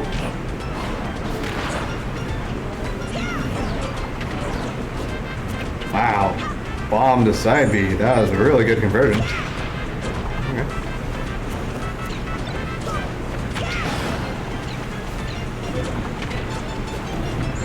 Oh, Bowser was a little too far from that conversion.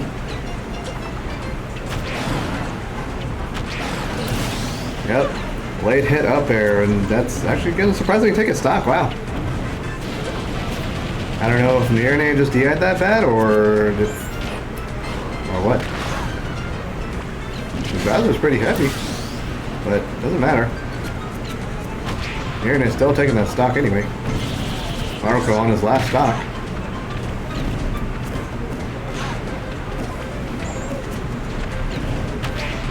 Ooh, nice Zare drop. Or Z drop.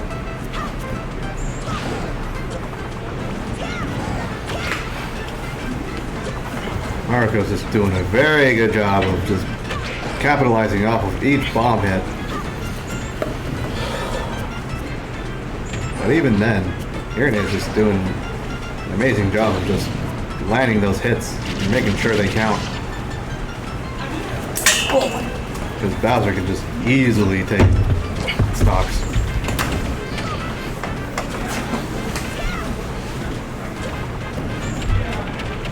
That's a pretty mean setup, honestly. Just having a bomb and a boomerang coming in, and then just Toon Link standing in the right spot. Yeah, what else are you going to do at that point besides, you know, maybe just shield? Maybe roll it. Oh! That up smash just barely clipping Maruko's feet. Yeah, but at least Maruko brought it back to last stock. And here in it, 2-1. Over Maruko. Game 4.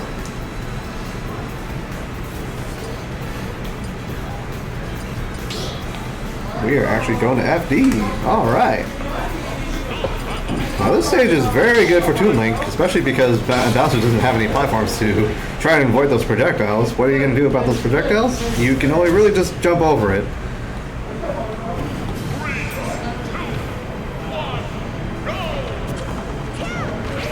All you can really do is just hope for the best.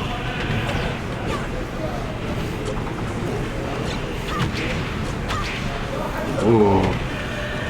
Doing a very good job. Just not letting Urine in at all. Just barraging it with all these projectiles and traps.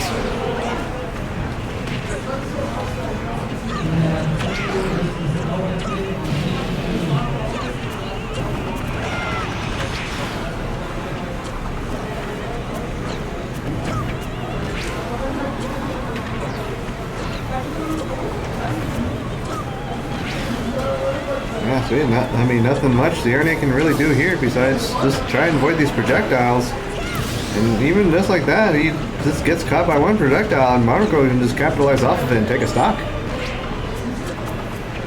This counter pick for Maruko is working out very well in his favor.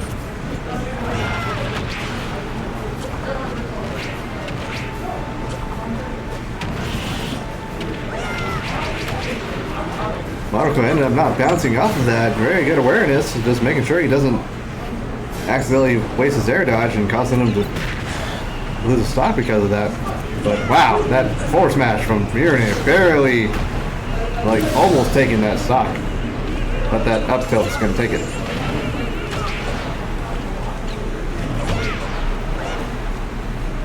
I really like those Zare off ledge bomb drops to forward airs.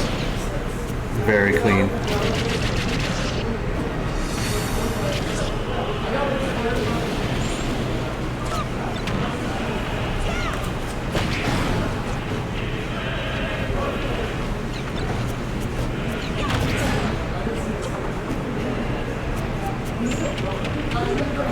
Good patience on Maruko, just waiting for him to roll in and just react accordingly. And Urine is just still in a bad spot with all these projectiles on ledge. This is where Toon Link really shines. And Links in general just really shine because of all those projectiles and traps they can set up.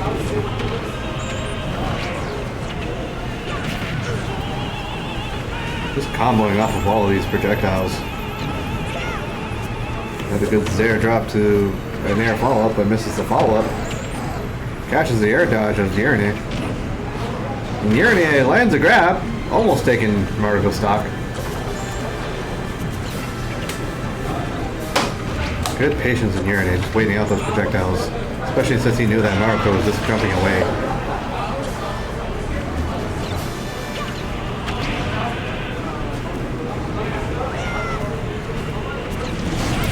Ooh, and then catches them with that up tilt.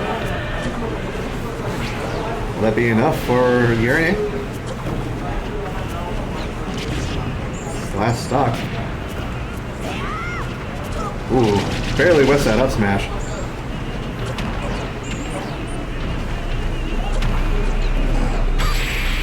Oh, and gets that conversion off of the Zare to... What is that Zare to?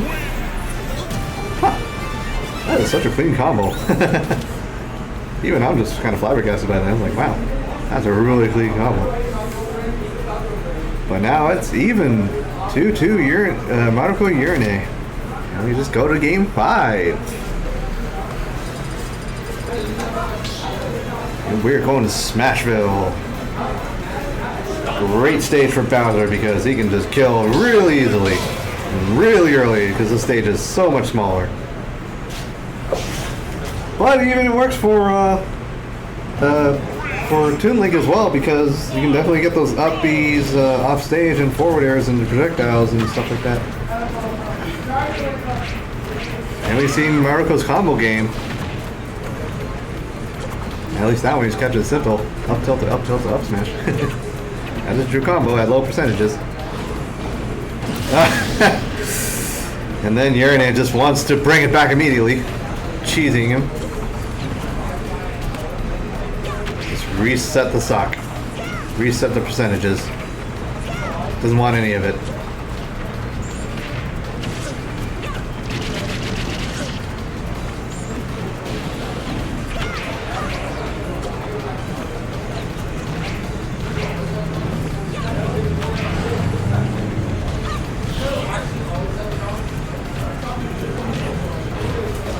Oh my goodness. Urine is going for it again.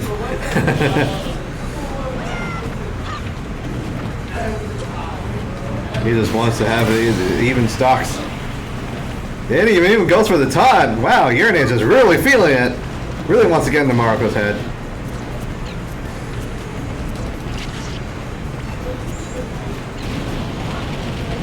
But is it enough to shake up Maruko? Oh, jab blocks in the and then Urine or Maruko answers back.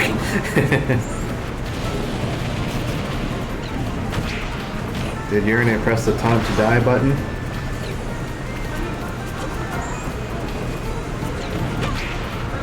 Unfortunately, Urine can't really cheese Maruko now at this stock at this low percentage. One stock away from either one of them moving on to the next round. One of them being sent to losers.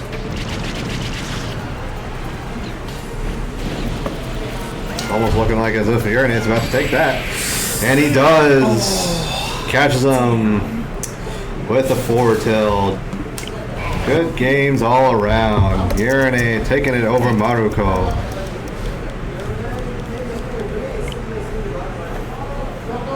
But yeah, we are back. Man, that was a close game in general, but Urine just pulling out the cheese, pulling out all the tricks off his sleeves, and you know, just taking it to the last stock real quick.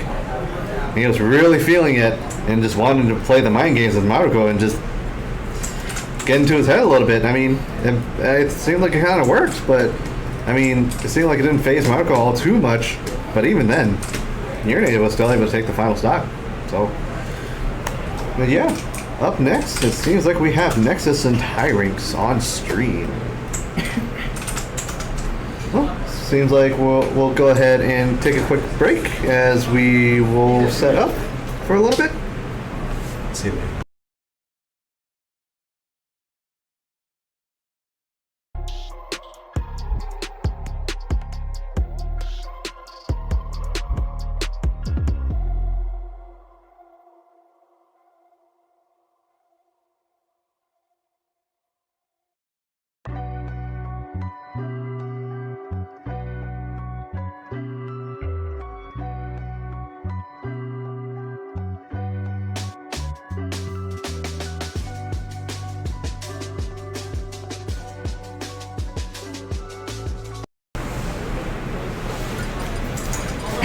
And welcome back.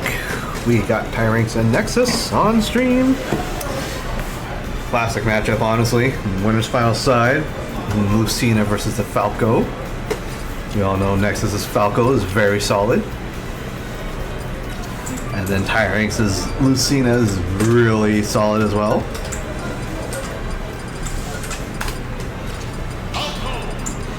It is totally not Tyrinx versus Tyrinx.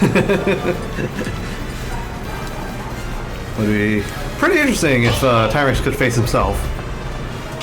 The mirror match of the century. Well, let's see if Nexus can actually take this game over Tyranx and go into the grand finals. These two definitely play each other very often too, so it can go either way in all honesty.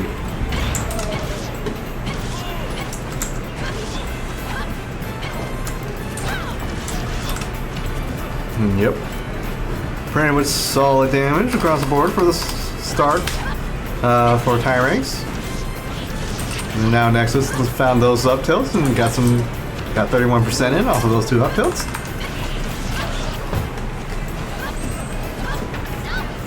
Ooh, catches him with the gut attack. Ooh, good call on the down or in the roll in, but they spaced just a little bit.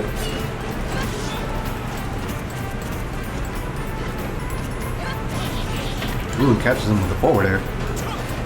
Oh, he's going real deep for that. Oh, very unfortunate.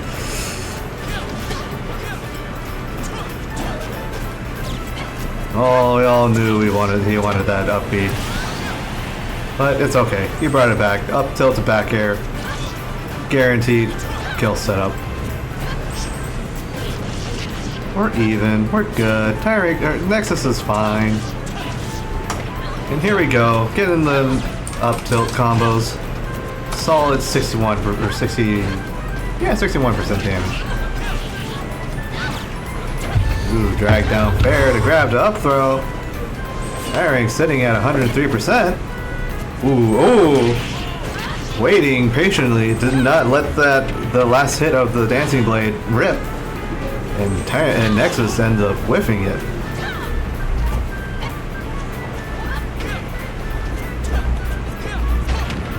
Ooh. I think Tyranx dropped his shield a little too early and caused him to get hit by that up smash.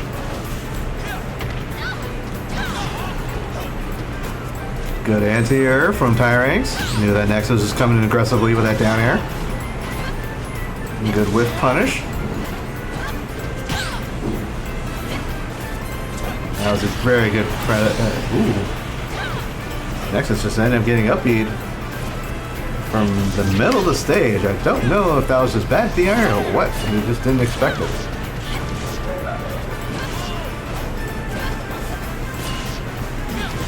Great read from Tyranx. Catching that roll in.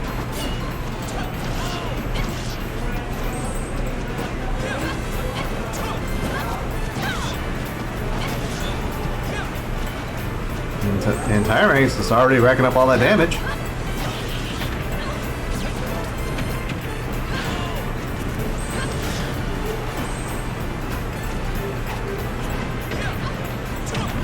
Oh. Oh, what a great tech from Tyranx. He just knew he was going to bounce off the stage off of that late hit down air. Oh, but Nexus was waiting for it and just charged that up smash and knew Tyranx was going to neutral get up. And game one goes to Nexus.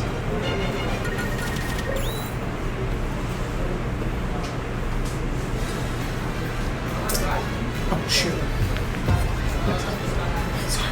You're good. Quick little water break while we decide on which stage we want to go to next. And Nexus chooses Bastion, or Tyranx chooses Bastion, sorry. And I just realized, yeah, this is actually losers side quarterfinals, so whoever loses this is out of the tournament.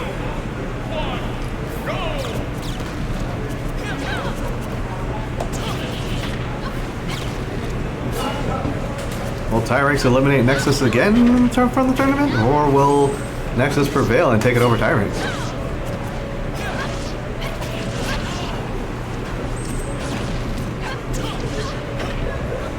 Very good conversion off of the up tilt. Solid damage, still pretty even game overall.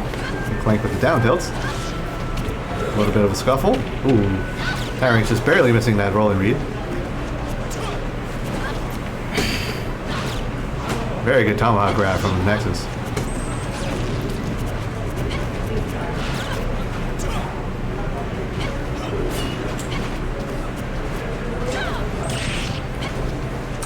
Ooh, Tyranx is caught by the side B. But unfortunately, Nexus wasn't able to capitalize off of it. But even then, Tyrings was able to take the first stock.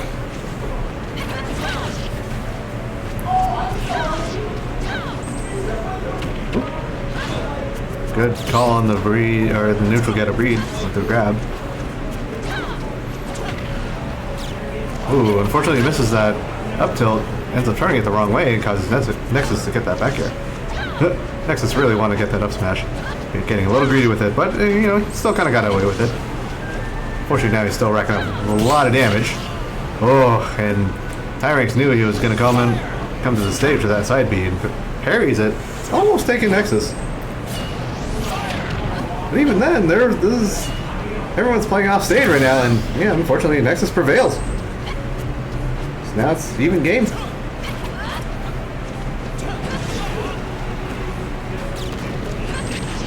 Oh, bit scary. I always want to watch out for that side B. Could easily gimp you with the spike hit out of this head.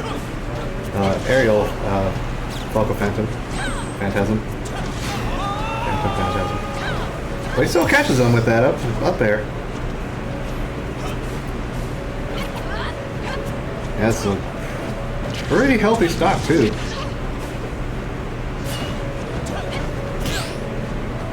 Good parry. Just want to push the advantage and have stage control. I respect the decision.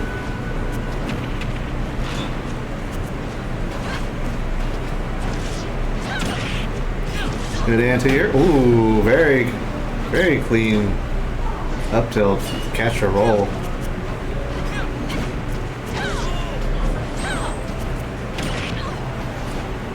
Very nice aggressive down air, catching that Tyrings trying to jump in, or anti-air. Fortunately, he mistimed that. Ooh, Tyrings or Nexus is in a really bad spot, and he knows. And he gets the kill with the counter.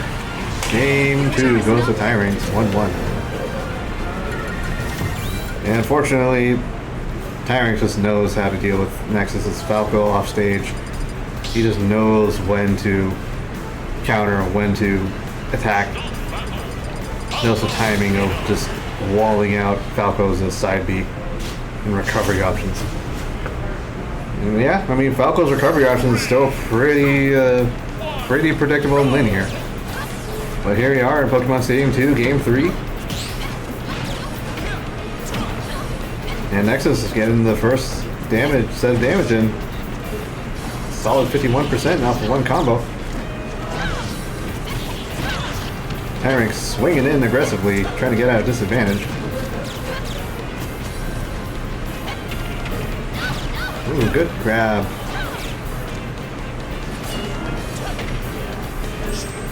Catches a roll in with that down air. Just a late hit of down air. Still able to at least put Tyrings in a bit of a disadvantage, but unfortunately Nexus overextends a little bit and kills off stage and gets punished for it. Cut with that back air. Unfortunately, speaking of back airs, Nexus could not capitalize off of that with his own back air. Ooh, but still catches them anti-airing anyway, or anti-airs Tyrings anyway with the up smash. I don't think Tyrings has a jump. Oh, he has a jump. Ooh, good tech.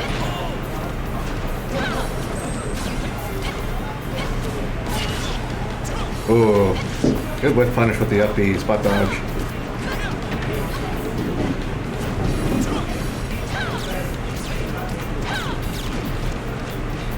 Now we're just scuffling around. Tyrings catches Nexus. Hooks him. Oh! Almost catches a get-up attack, but no, unfortunately he misses.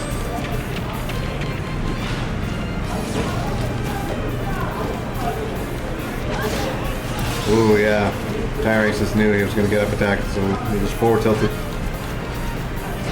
Just position himself to where if he rolls in, he's just going to get hit anyway. But if he neutral gets up from the stage or just attacks, yeah, that's exactly what it seems.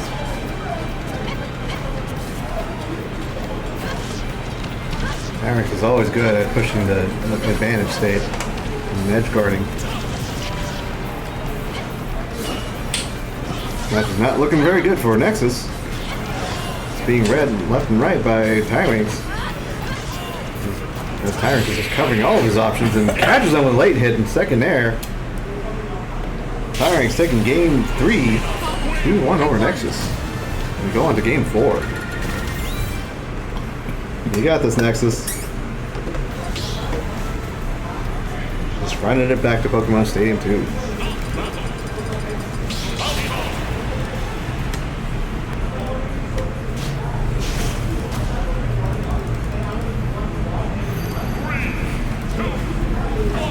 Here we go, game 4.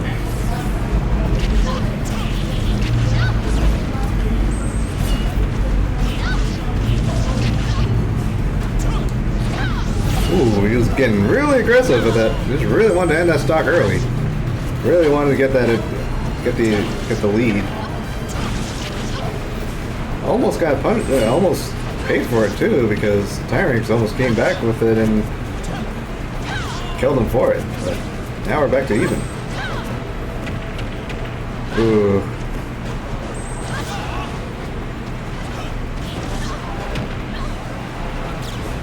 Up tilt the back air, not exactly going to kill just yet. Nexus trying to catch Tyrants' second jump recovery with the down B. Gets him with the drag down fair to up tilt and back air kill confirm. Nexus takes the first stock.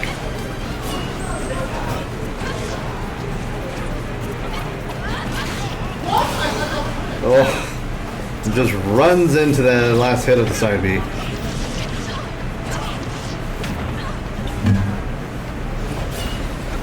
Definitely tell he was not happy about that from the cam. May have heard him from the mic too.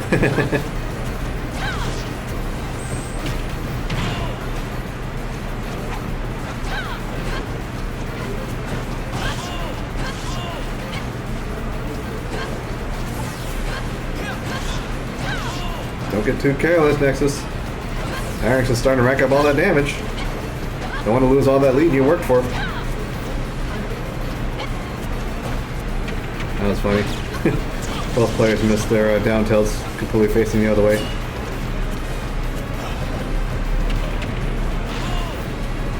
And just know that Tyrants just knew when the last hit of that landing there was going to hit. And Tyrants just knew he was going to get that. He knew the timing of the recovery.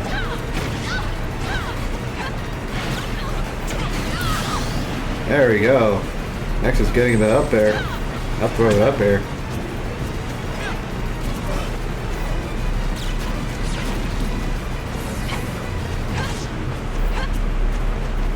Ooh. Barely clips him with that up air. And just get another up air. Nexus is gotta keep it together.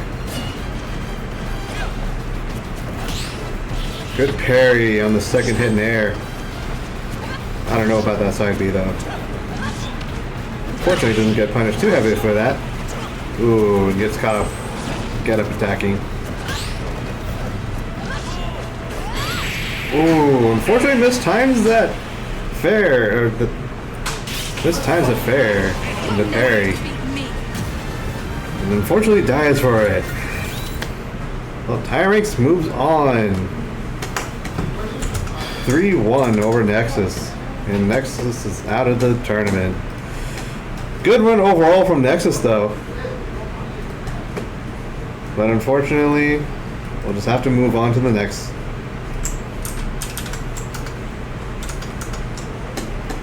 But yeah, and while we get set up for the next setup, we'll go ahead and just take a short break, and we'll be right back.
And we are back with semifinals.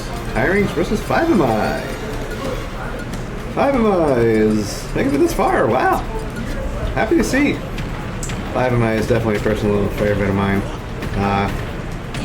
He's kind of the one that got me into the scene, and at least in this local, and royally kicked my behind with his Falcon. And at that point, my eyes opened. I was like, okay, this guy's really good. But yeah, definitely, I'm super excited to see 5MI playing on stream again. I really love his Falcon. So I'm super excited to see how he fares against Tyranx's Lucina. But let's go ahead and find out and see how this will turn out. This matchup is going to be a bit hard for Falcon, primarily because he has to deal with Lucina's sword. I mean, that's always going to be the issue with Falcon in general, is dealing with people's disjoints and projectiles. But the thing is, once Falcon is in, yeah, he's going to mess you up. That's for sure. And 5MI is really good at getting in and being very slippery about how he deals with his opponents. But here you are, game one. Let's get into it in small battlefield. And then 5MI getting the double dash attack in. That's kind of a staple of his. He loves to just go in and get his damage. Very good call on that, on the neutral get-up. He loves to do falling up air from platforms. It catches so many people, including myself. It's a very good move. Yeah, he gets caught by 4 tilts. Yep, Tyranx definitely is finding his grasp in this matchup. It's 5MI letting that Falcon kick rip. Ooh, he's going real deep for that. I was a little scared for him, but you know, he still catches 2 up Bs. Wanted to go for the down air 2 frames, but unfortunately misses it. Ooh, Tyranx barely misses the punish for that uppie. Ooh, 5MI misses the tech, but Tyranx wasn't able to capitalize off of that. Catches a get up. The jump in. Oh! Tyranx didn't realize he was actually going to catch that. He ended up just stopping midpoint, and yep, now he loses stock. Up air is going to kill at very high percentages, and then he just gets a footstool off of him. Tyranx looks a little unamused there. Just Lucina standing there.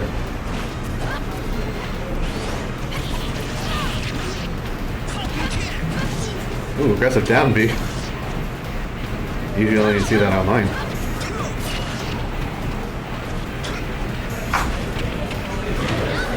Good dash grab. Homie, Nair to the monitor again. Nair to up air to fair, or ooh.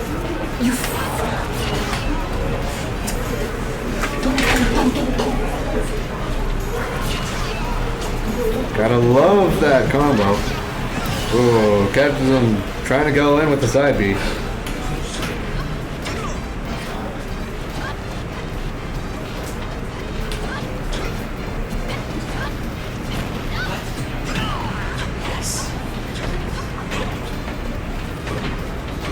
Now 5MI is just racking up all this damage on Tyranx.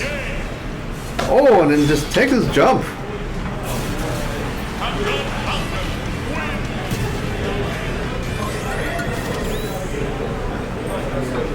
Actually doing a little bit of camera work. Sorry about that.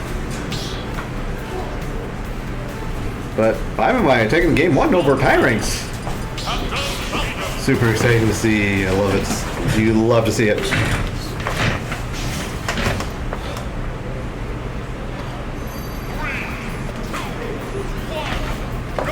Alright, go to game 2. And Tyranx just lets the side B rip. Raptor boost rip at the start. He's very unpredictable with his gameplay, honestly. Well, that's why he's very explosive to watch. Explosive to watch? No. It's very exciting to watch.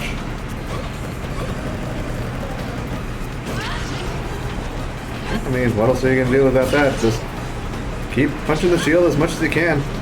Wear down that shield. You know you're going to get punished for it, so what else can you do? Ooh, catches him with the shield poke with the second in air. Fortunately, that up B is going to catch him. Or catch 5 of my trying to ledge guard.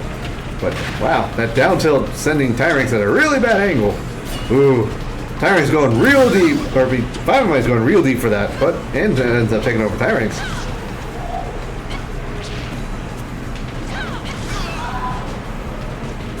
Catches the air dodge, jump in his ledge drops a jump in air dodge with that up tilt.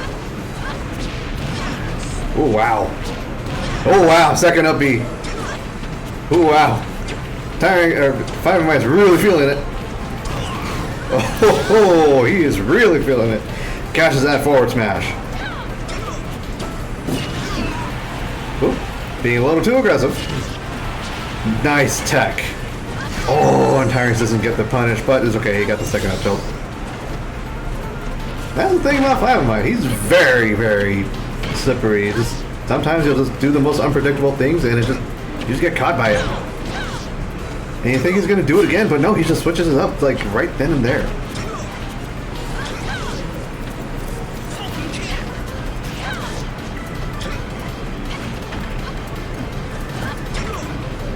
Now he's got the advantage. Ledge guard. No punishment to roll in. They're still up B. Ooh, wow. Comboing Nair into jab. You don't always see that. Definitely a complete opposite of what you see from Fatality. Still love seeing Fatality though.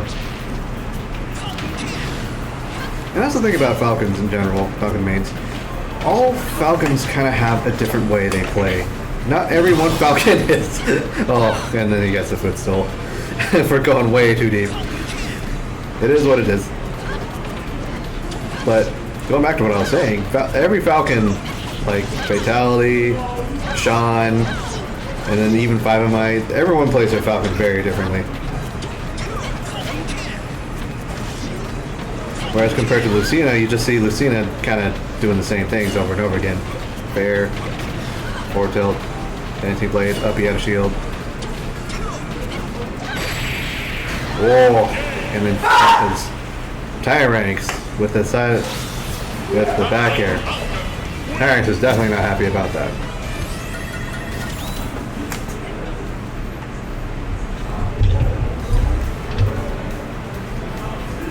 Gotta hold it together, Tyranks. Take a little breather. Check Twitter.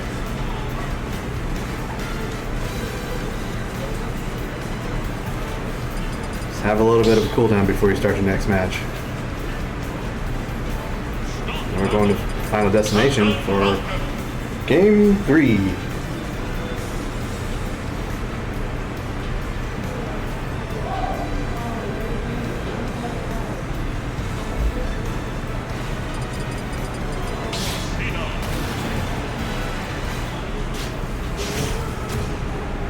Alright, we're jumping back into it.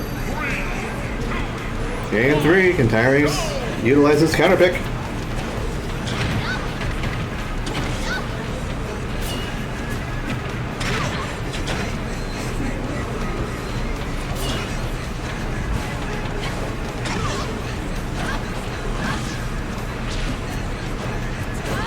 Ooh, barely misses the timing on that that Geb attack. And it gets caught by that down B. Ooh. Gentleman punch. 1, 2, 3. Ooh, catches the neutral get up with the back air.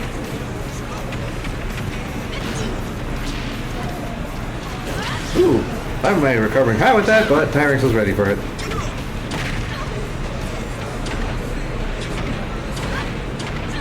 Ooh, and the up air loops. Catches the air dodge with the down air. Tyrex is on the last stock. Oh no. Misses times the up B. Tyrex.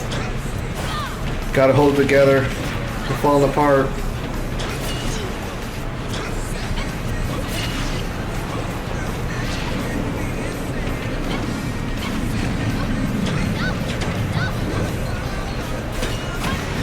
Oh, there we go. Gets the counter. You knew it was going to be, 5MI is going to be very aggressive. He lets it counter more. One thing I'm definitely not seeing compared to last week is a lot of those neutral Bs. Oh, catches a roll in with the neutral, or down air, or down smash, and then catches the up B. Oh, and then convincingly gets a 3 stock. 3-0 over Tyrangs, 5MI. Wow. Just completely picked apart Tyrangs. Wow, you don't see that every day. But very, very good display on both players and their ends. Unfortunately, Tyrangs is going to be out of the tournament. Still, really solid gameplay overall. Just 5MI had the better the mental state and neutral game, and just being very unpredictable as per usual. But honestly, I'm really happy for 5MI for making it even further, and let's just see how much further he can make it, honestly, because his Falcon is very fun to watch. But with that, we'll go ahead and take a quick break while we set up for the next match.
And we are back, guys, with Maruko and 5MI, Losers Finals. And Pokemon Team 2 is Toon Link versus Falcon. Super excited to see 5MI go making it this far. Whoever makes it out, whoever loses it, this one, honestly, is still third place. Not a bad position. But honestly, I'm still happy to see 5MI just making it this far. But oh man, Maruko is really turning it up this fight. Getting that jab lock combo is almost taking 5MI's first stock. Ooh, catches on with the uppie. Is it going to be enough to kill? No, not quite. Oh, and then just catches 5MI's fist with the forward tilt. Yes, that forward tilt is very scary, honestly. It's very good at two-framing unexpectedly. Although, I mean, B reversed, backwards up B from Falcon doesn't exactly magnet to ledge as fast, but still, 5MI kind of placed that perfectly to where he was able to maybe magnet safely, but even then, Maruko's side B, or side tilt, just ended up catching 5MI's fist. And with that, Maruko is just racking up all this damage with the projectiles, keeping 5MI out. This is what I was mentioning earlier with Falcon having issues with projectiles and disjoints. And look at it here. Toon Link has both projectiles and disjoints. Sword. It's not the longest reaching sword, but it's still a disjoint no matter what. Ooh, and that up B is going to be enough to take it. 5 of my already on this last stock for the first game.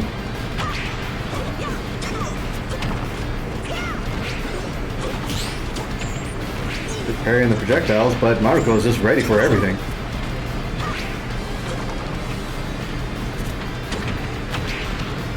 Oh, that boomerang just coming in to save Maruko from getting Nair comboed into whatever 5 of my has up his sleeves. Oh no, 5 of my has no jump!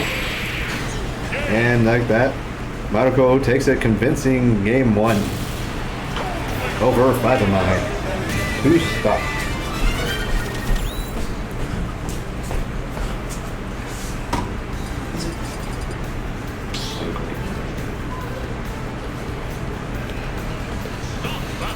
And we are going to small battlefield, as I like to call Smattlefield.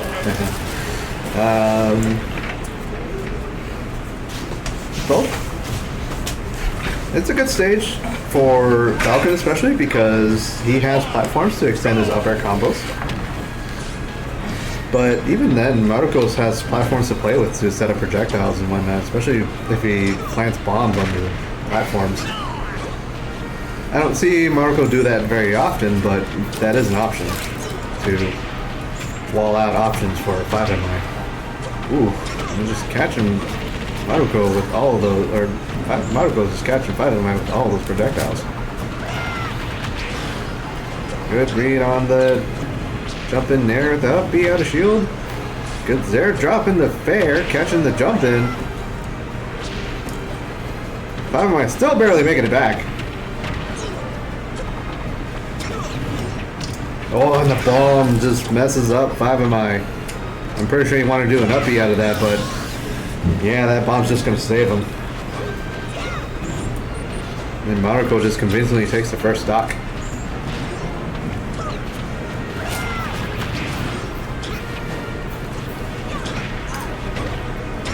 Dash attack into up airs. Up air strings. Got a decent amount of damage off of that. Ooh. And 5MI missing that dash attack, getting whiff punished by Maruko. Ooh. Maruko almost getting that roll and read from the platform. And 5MI just going real deep for that stock.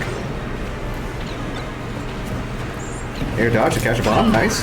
Oh, and then catches Maruko on the platform, dim tech, and up smashes. That up smashes is ridiculously powerful.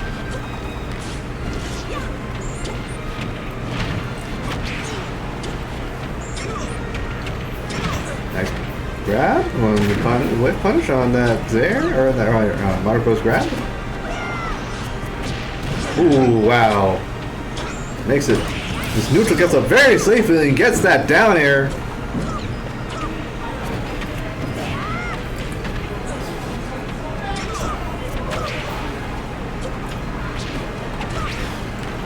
Oh, and that boomerang just catching 5MI when he was getting back up, causing him to get stunned just enough for Maruko to get that forward tilt. Up tilt to up air. Just a good amount of low percentage damage to rack up. But even then, 5MI is still doing a really good job just slipping through a handful of these projectiles. It's looking a lot better than compared to the last game. Oh, barely misses that roll in with the dash grab. It's the thing about Falcon's dash grab. It just causes him to boost forward a little too far and gets the Zair. And Maruko gets the Zair to forward air. Very good. Very good read on Maruko. 2-0 over 5MI. Can 5MI take a game off, get on the board? This is game 3. It's looking a lot different compared to the last game, where he 3-0'd Tyranks, but now he's getting 3-0'd. I believe in you, 5MI. You can at least get a game off.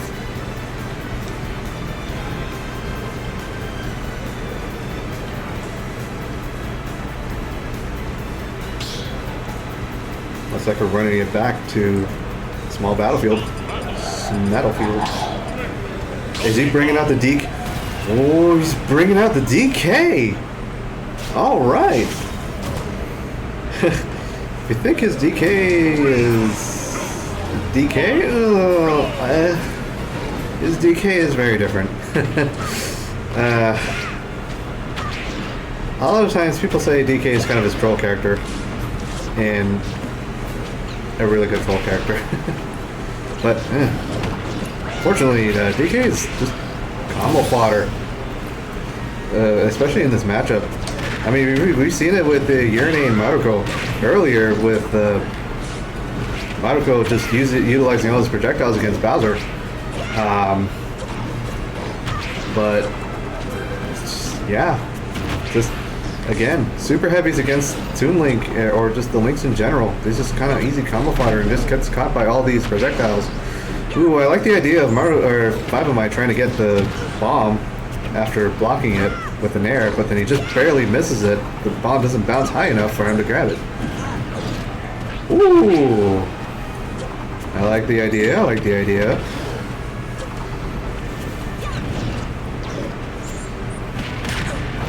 Oh, gets a down B spike, aerial down B spike, but then unfortunately couldn't get a follow-up.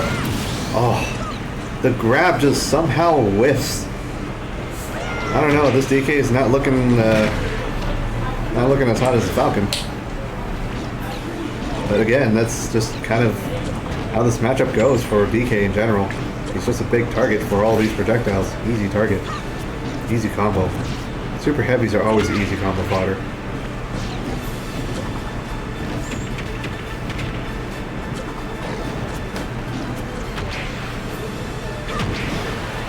Nice back air. Just get the trade, but it gets him off just enough time for him to charge his donkey punch. Not gonna go deep. Oh, but scares Maruko to just utilize all of his resources. Oh, and the bomb almost saved him! Gotta love the bomb.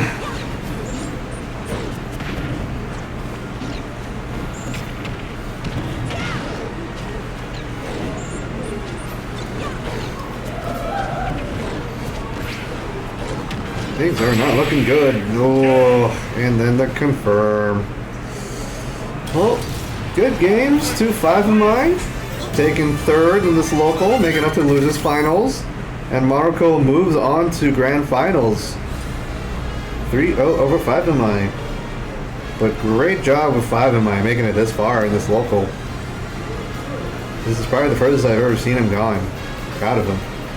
Especially with just Falcon. I mean, he did go Donkey Kong in the last game, but I mean, you know, sometimes you just want to have fun, you know? Fortunately, that matchup did not look fun. But with that, we'll go ahead and just go on a quick break while we set up for grand finals.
And we are back in grand finals, ladies and gentlemen. Maruko versus Urine on winner's side of grand finals. We got the Bowser versus Toon Link again rematch. Can Maruko prevail and reset and take it over Urine? Or will Urine just have a convincing lead? Just winner's side all the way through. Let's get into it. Game 1, Pokemon Stadium 2. Pretty even right at the moment. Oh, I actually thought Urine actually did up B. No, that was Maruko. I was going to say that. Whirling Fortress looked a little weird. But no, that was Maruko doing it himself. Both up Bs are great out of shield, but still highly susceptible to being punished.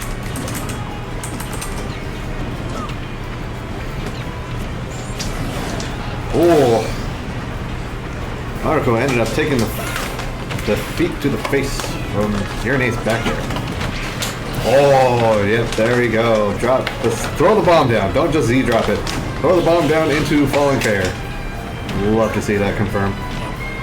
Oh, wow. And then that side B he just ran up and just ran up to that roll and just grabbed him. Ooh, wow.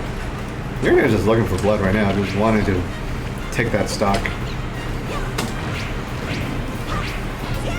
Oh, wow. Yep, back air swings. Returning boomerang to forward air. Just set up all these projectiles. Ooh, yep, gets caught by the bomb into forward air. Yep, Maruko looking a lot different compared to the last time they played each other. Maruko's probably feeling a lot warmed up versus Urine. He had time to snooze.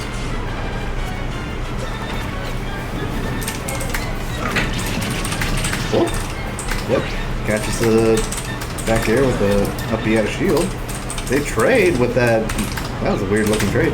But hey, Urine gets the best out of that trade. Oh wow. The bomb causing Maruko to just get blown up.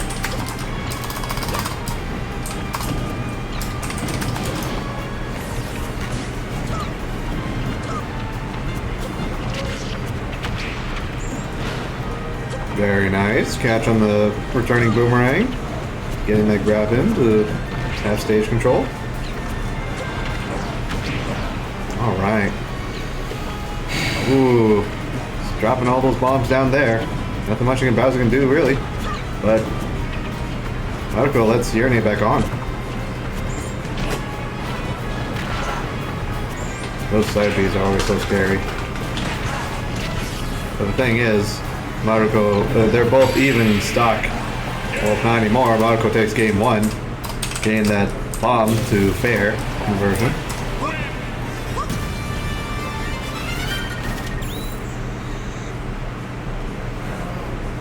But yeah, I mean, at that stock, Bowser can't really cheese anyone because when he does side B off the stage, he dies first instead of the player, or the opponent that was grabbed. Only viable when you just want to reset the percentage, I guess, when you're both in the same stock or you have the stock lead.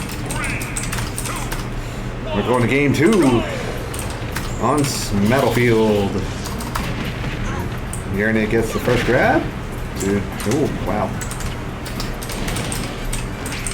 Maruko just took a lot of damage from just getting exploded by his own bomb and, you know, getting hit by Bowser's up there. I don't know if it was worth it for Maruko to pull out the bomb and drop it on him. Ooh, Urine catches the bomb with the air dodge. Good parry. Maruko's starting to play a little bit more safer, just playing around Bowser. He is at a stock deficit. Very good conversion. Barely misses the side B. Now Urine is back on stage. He's back in neutral. Ooh, scoops him with the up tilt. Both have kill percent easily. Oh, unfortunately Maruko just mistimes that up smash, thinking he could get comboed, but nope. Urine ends up just killing him for it.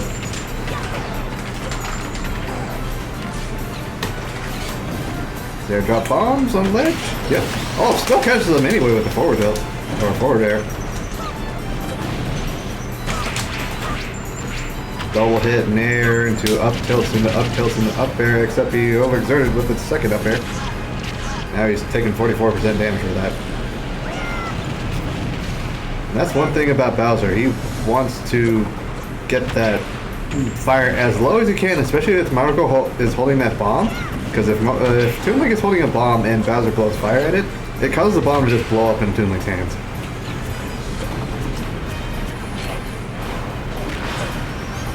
So Urine just wants to get rid of that option, that way he can't get up aggressively with bomb options, or potentially use it as a safe way to recover. And it's also more damage for Urine and potentially kill setup. Speaking of kill setup, unfortunately Maruko did not get that kill setup, but I mean he still got the ledge guard anyway with the up B. Very, very clean. Good up B out of shield. Maruko just running away for the stock lead. Racking up as much percentage as he can. Ooh, no. Bad pivot. I think he was trying to do a soul read on that pivot grab. But he doesn't get punished too heavily for that. Doesn't lose the stock for it, surprisingly. Ooh, gets clipped by Bowser down here. Landing down here. Yep. Bowser catches a roll in, but Toon Link is barely living. Maruko just lives. Toon Link is pretty light, so it's actually pretty surprising. Ooh. I think he hesitated a little bit on that conversion for the side B. Grabs him. Not quite enough to take the stock. Oh no. Oh no! Okay. Urine still gets the punish on it at least.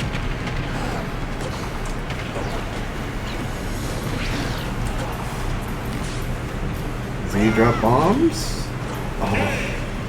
Unfortunately, Urine does not make it back. And game 2 goes to Maruko. 2-0 over Urine. Looking very, very different compared to when they last played earlier in this bracket. We may see an early reset. In Town and City we go. A large stage. Toon Link is probably going to have a harder time trying to get the kill in on Bowser, but it seems like we are actually having to switch to Min. So maybe that's why. Well, this kind of pick work for Urine with Min, Town and City. Min can definitely kill a lot earlier, especially with Watt. And all that reach. A lot of stage to cover.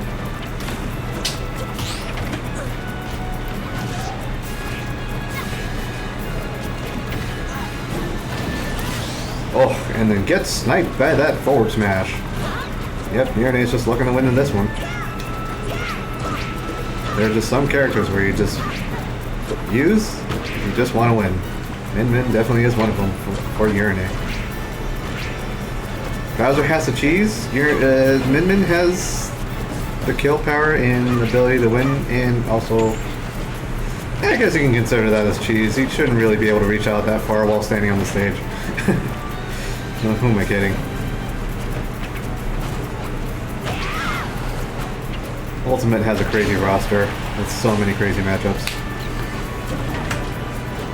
Oh, the boomerang causing Maruko to not get the follow-up on the forward air with the side B. But he still gets the stock. He has 66% on him though. Alright, starting up this combo game. 44, 54. Here we go. 62, 70. He's got the percent lead now. He's really going at it. Dropping all those bombs.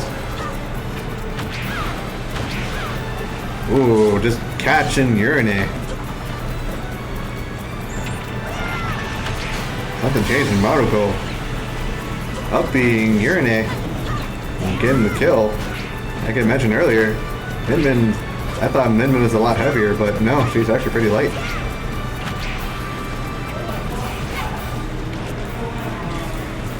Oh. Urine was going for the soul read, hoping he would roll in out of panic, but no, did not face Maruko at all, just held shield as much as he can. But even then, I think that would have done enough shield damage for Maruko to cause a shield poke, but that's not going to be enough to kill. That was a really sick combo. Love it. Gotta love those Toon Link combos. But unfortunately, because it's Town City, it's way too big. But Nair is going to take it at ledge, and we have a reset. Monaco 3-0 Urine, and now it's Grand Finals reset.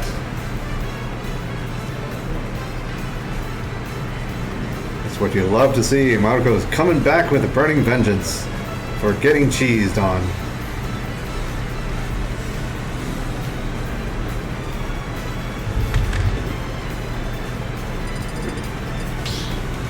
And looks like we are going to Smettlefield.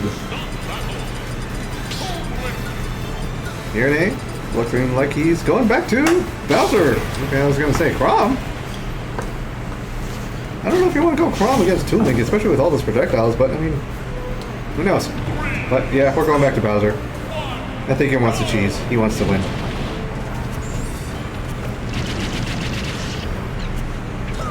Marco is able to adapt to Urine's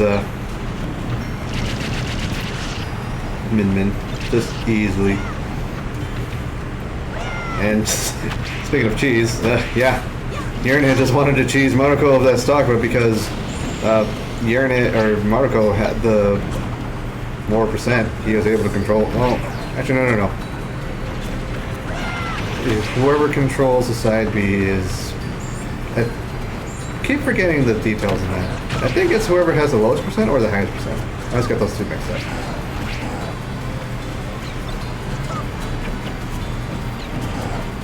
Nope.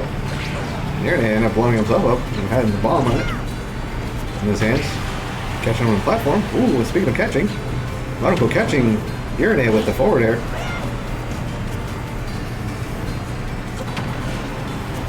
Might be the boomerang's just gonna end up causing Monaco to stop in place. That's the downside of catching boomerang. It causes you to stop all your animations and whatever fallout you're trying to do. But Urine ends up taking the first stock because Bowser Bomb is powerful, especially at that percentage.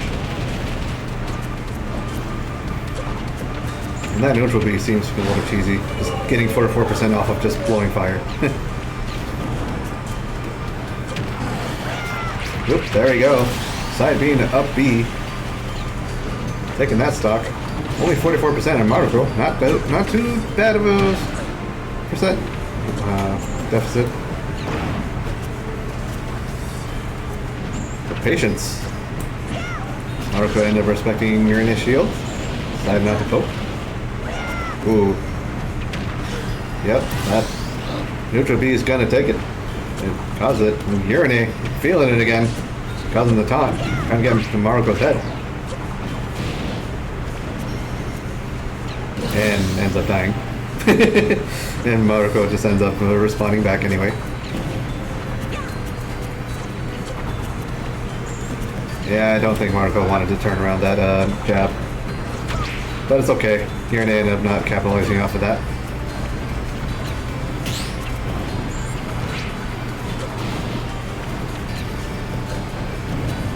All the projectiles. And Urine just wanted that grab, but he ends up missing it.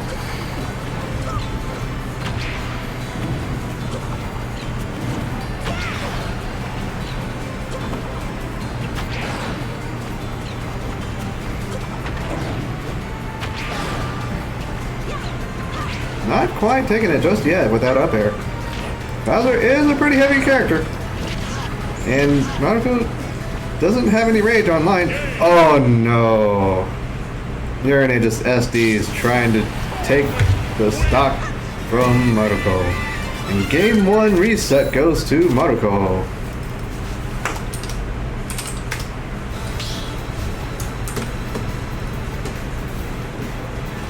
And they chose to stage so fast they didn't catch it. Oops. Well, we're about to find out.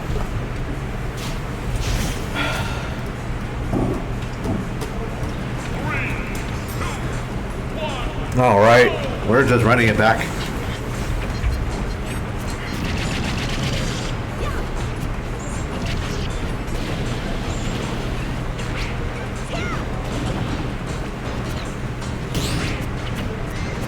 Alright, still just scuffling around. Monaco responding back with his own up B.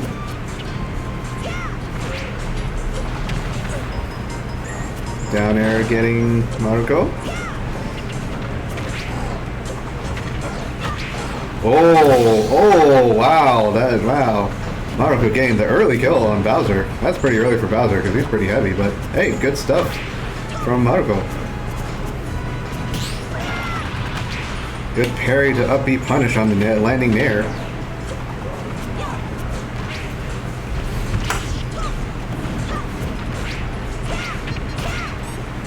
Oop. Good string on the back airs. Platform is there to help it, and because Urinate ended up not taking those. Landing there to up air, like racking up some more damage, but those bombs are going to interrupt Urinate's pressure, causing it to turn around easily. Ooh, and Maruko is ready to catch in that roll in. Didn't take the stock just yet, but he's still at kill percentage. Raw back air, whiffs. Oh, and then Urinate just ends up sitting on Maruko, or trying to edge guard. 155 on Bowser, on Urinate, and just gone real easily with that forward air. That forward air is just really good. Especially since he can combo it off of projectiles in general.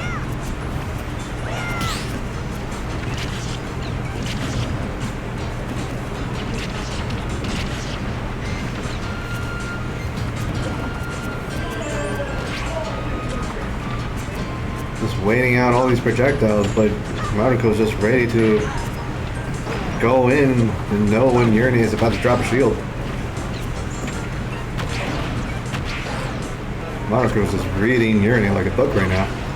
Just knowing when Urinate is going to shield a bit longer. He's in condition. And there we go, side B to forward air. Game 2 goes to Maruko. And he is one game away from taking the tournament. Is it 2-0? 2-0. Oh, what the fuck? I missed it. And we are going to FD. Going back to Min Min with the cringe tag.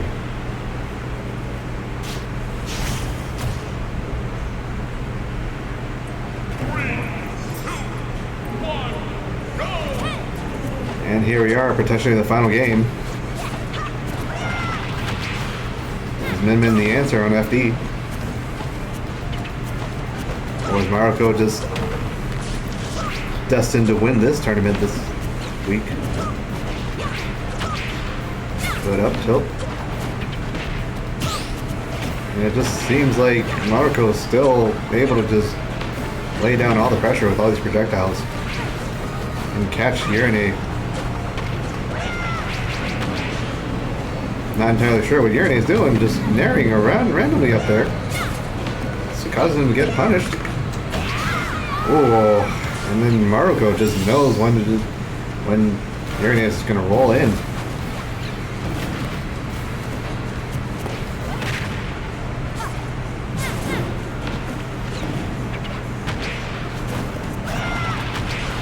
Urinate just down airing aggressively, and seems like that stock is gone. It's probably the fastest game 3 in Grand Finals reset. Probably the fastest Grand Finals, at least in this weekly. And Maruko just ends up taking it. Urinate just gave it to him. Well, that about does it, ladies and gentlemen. Maruko is this week's winners with Toon Link. Look at that. Well, happy for Maruko. Congratulations to him for winning Contender eSports Weekly number 32. And with that, I believe that's going to wrap it up here. So thank you so much for tuning in, if you're still here. We will go ahead and be signing off for the time being. Be sure to tune in for next week, as we will be having another weekly. But thank you so much for watching. This is AT, and I'll be signing off. Have a good night, everyone.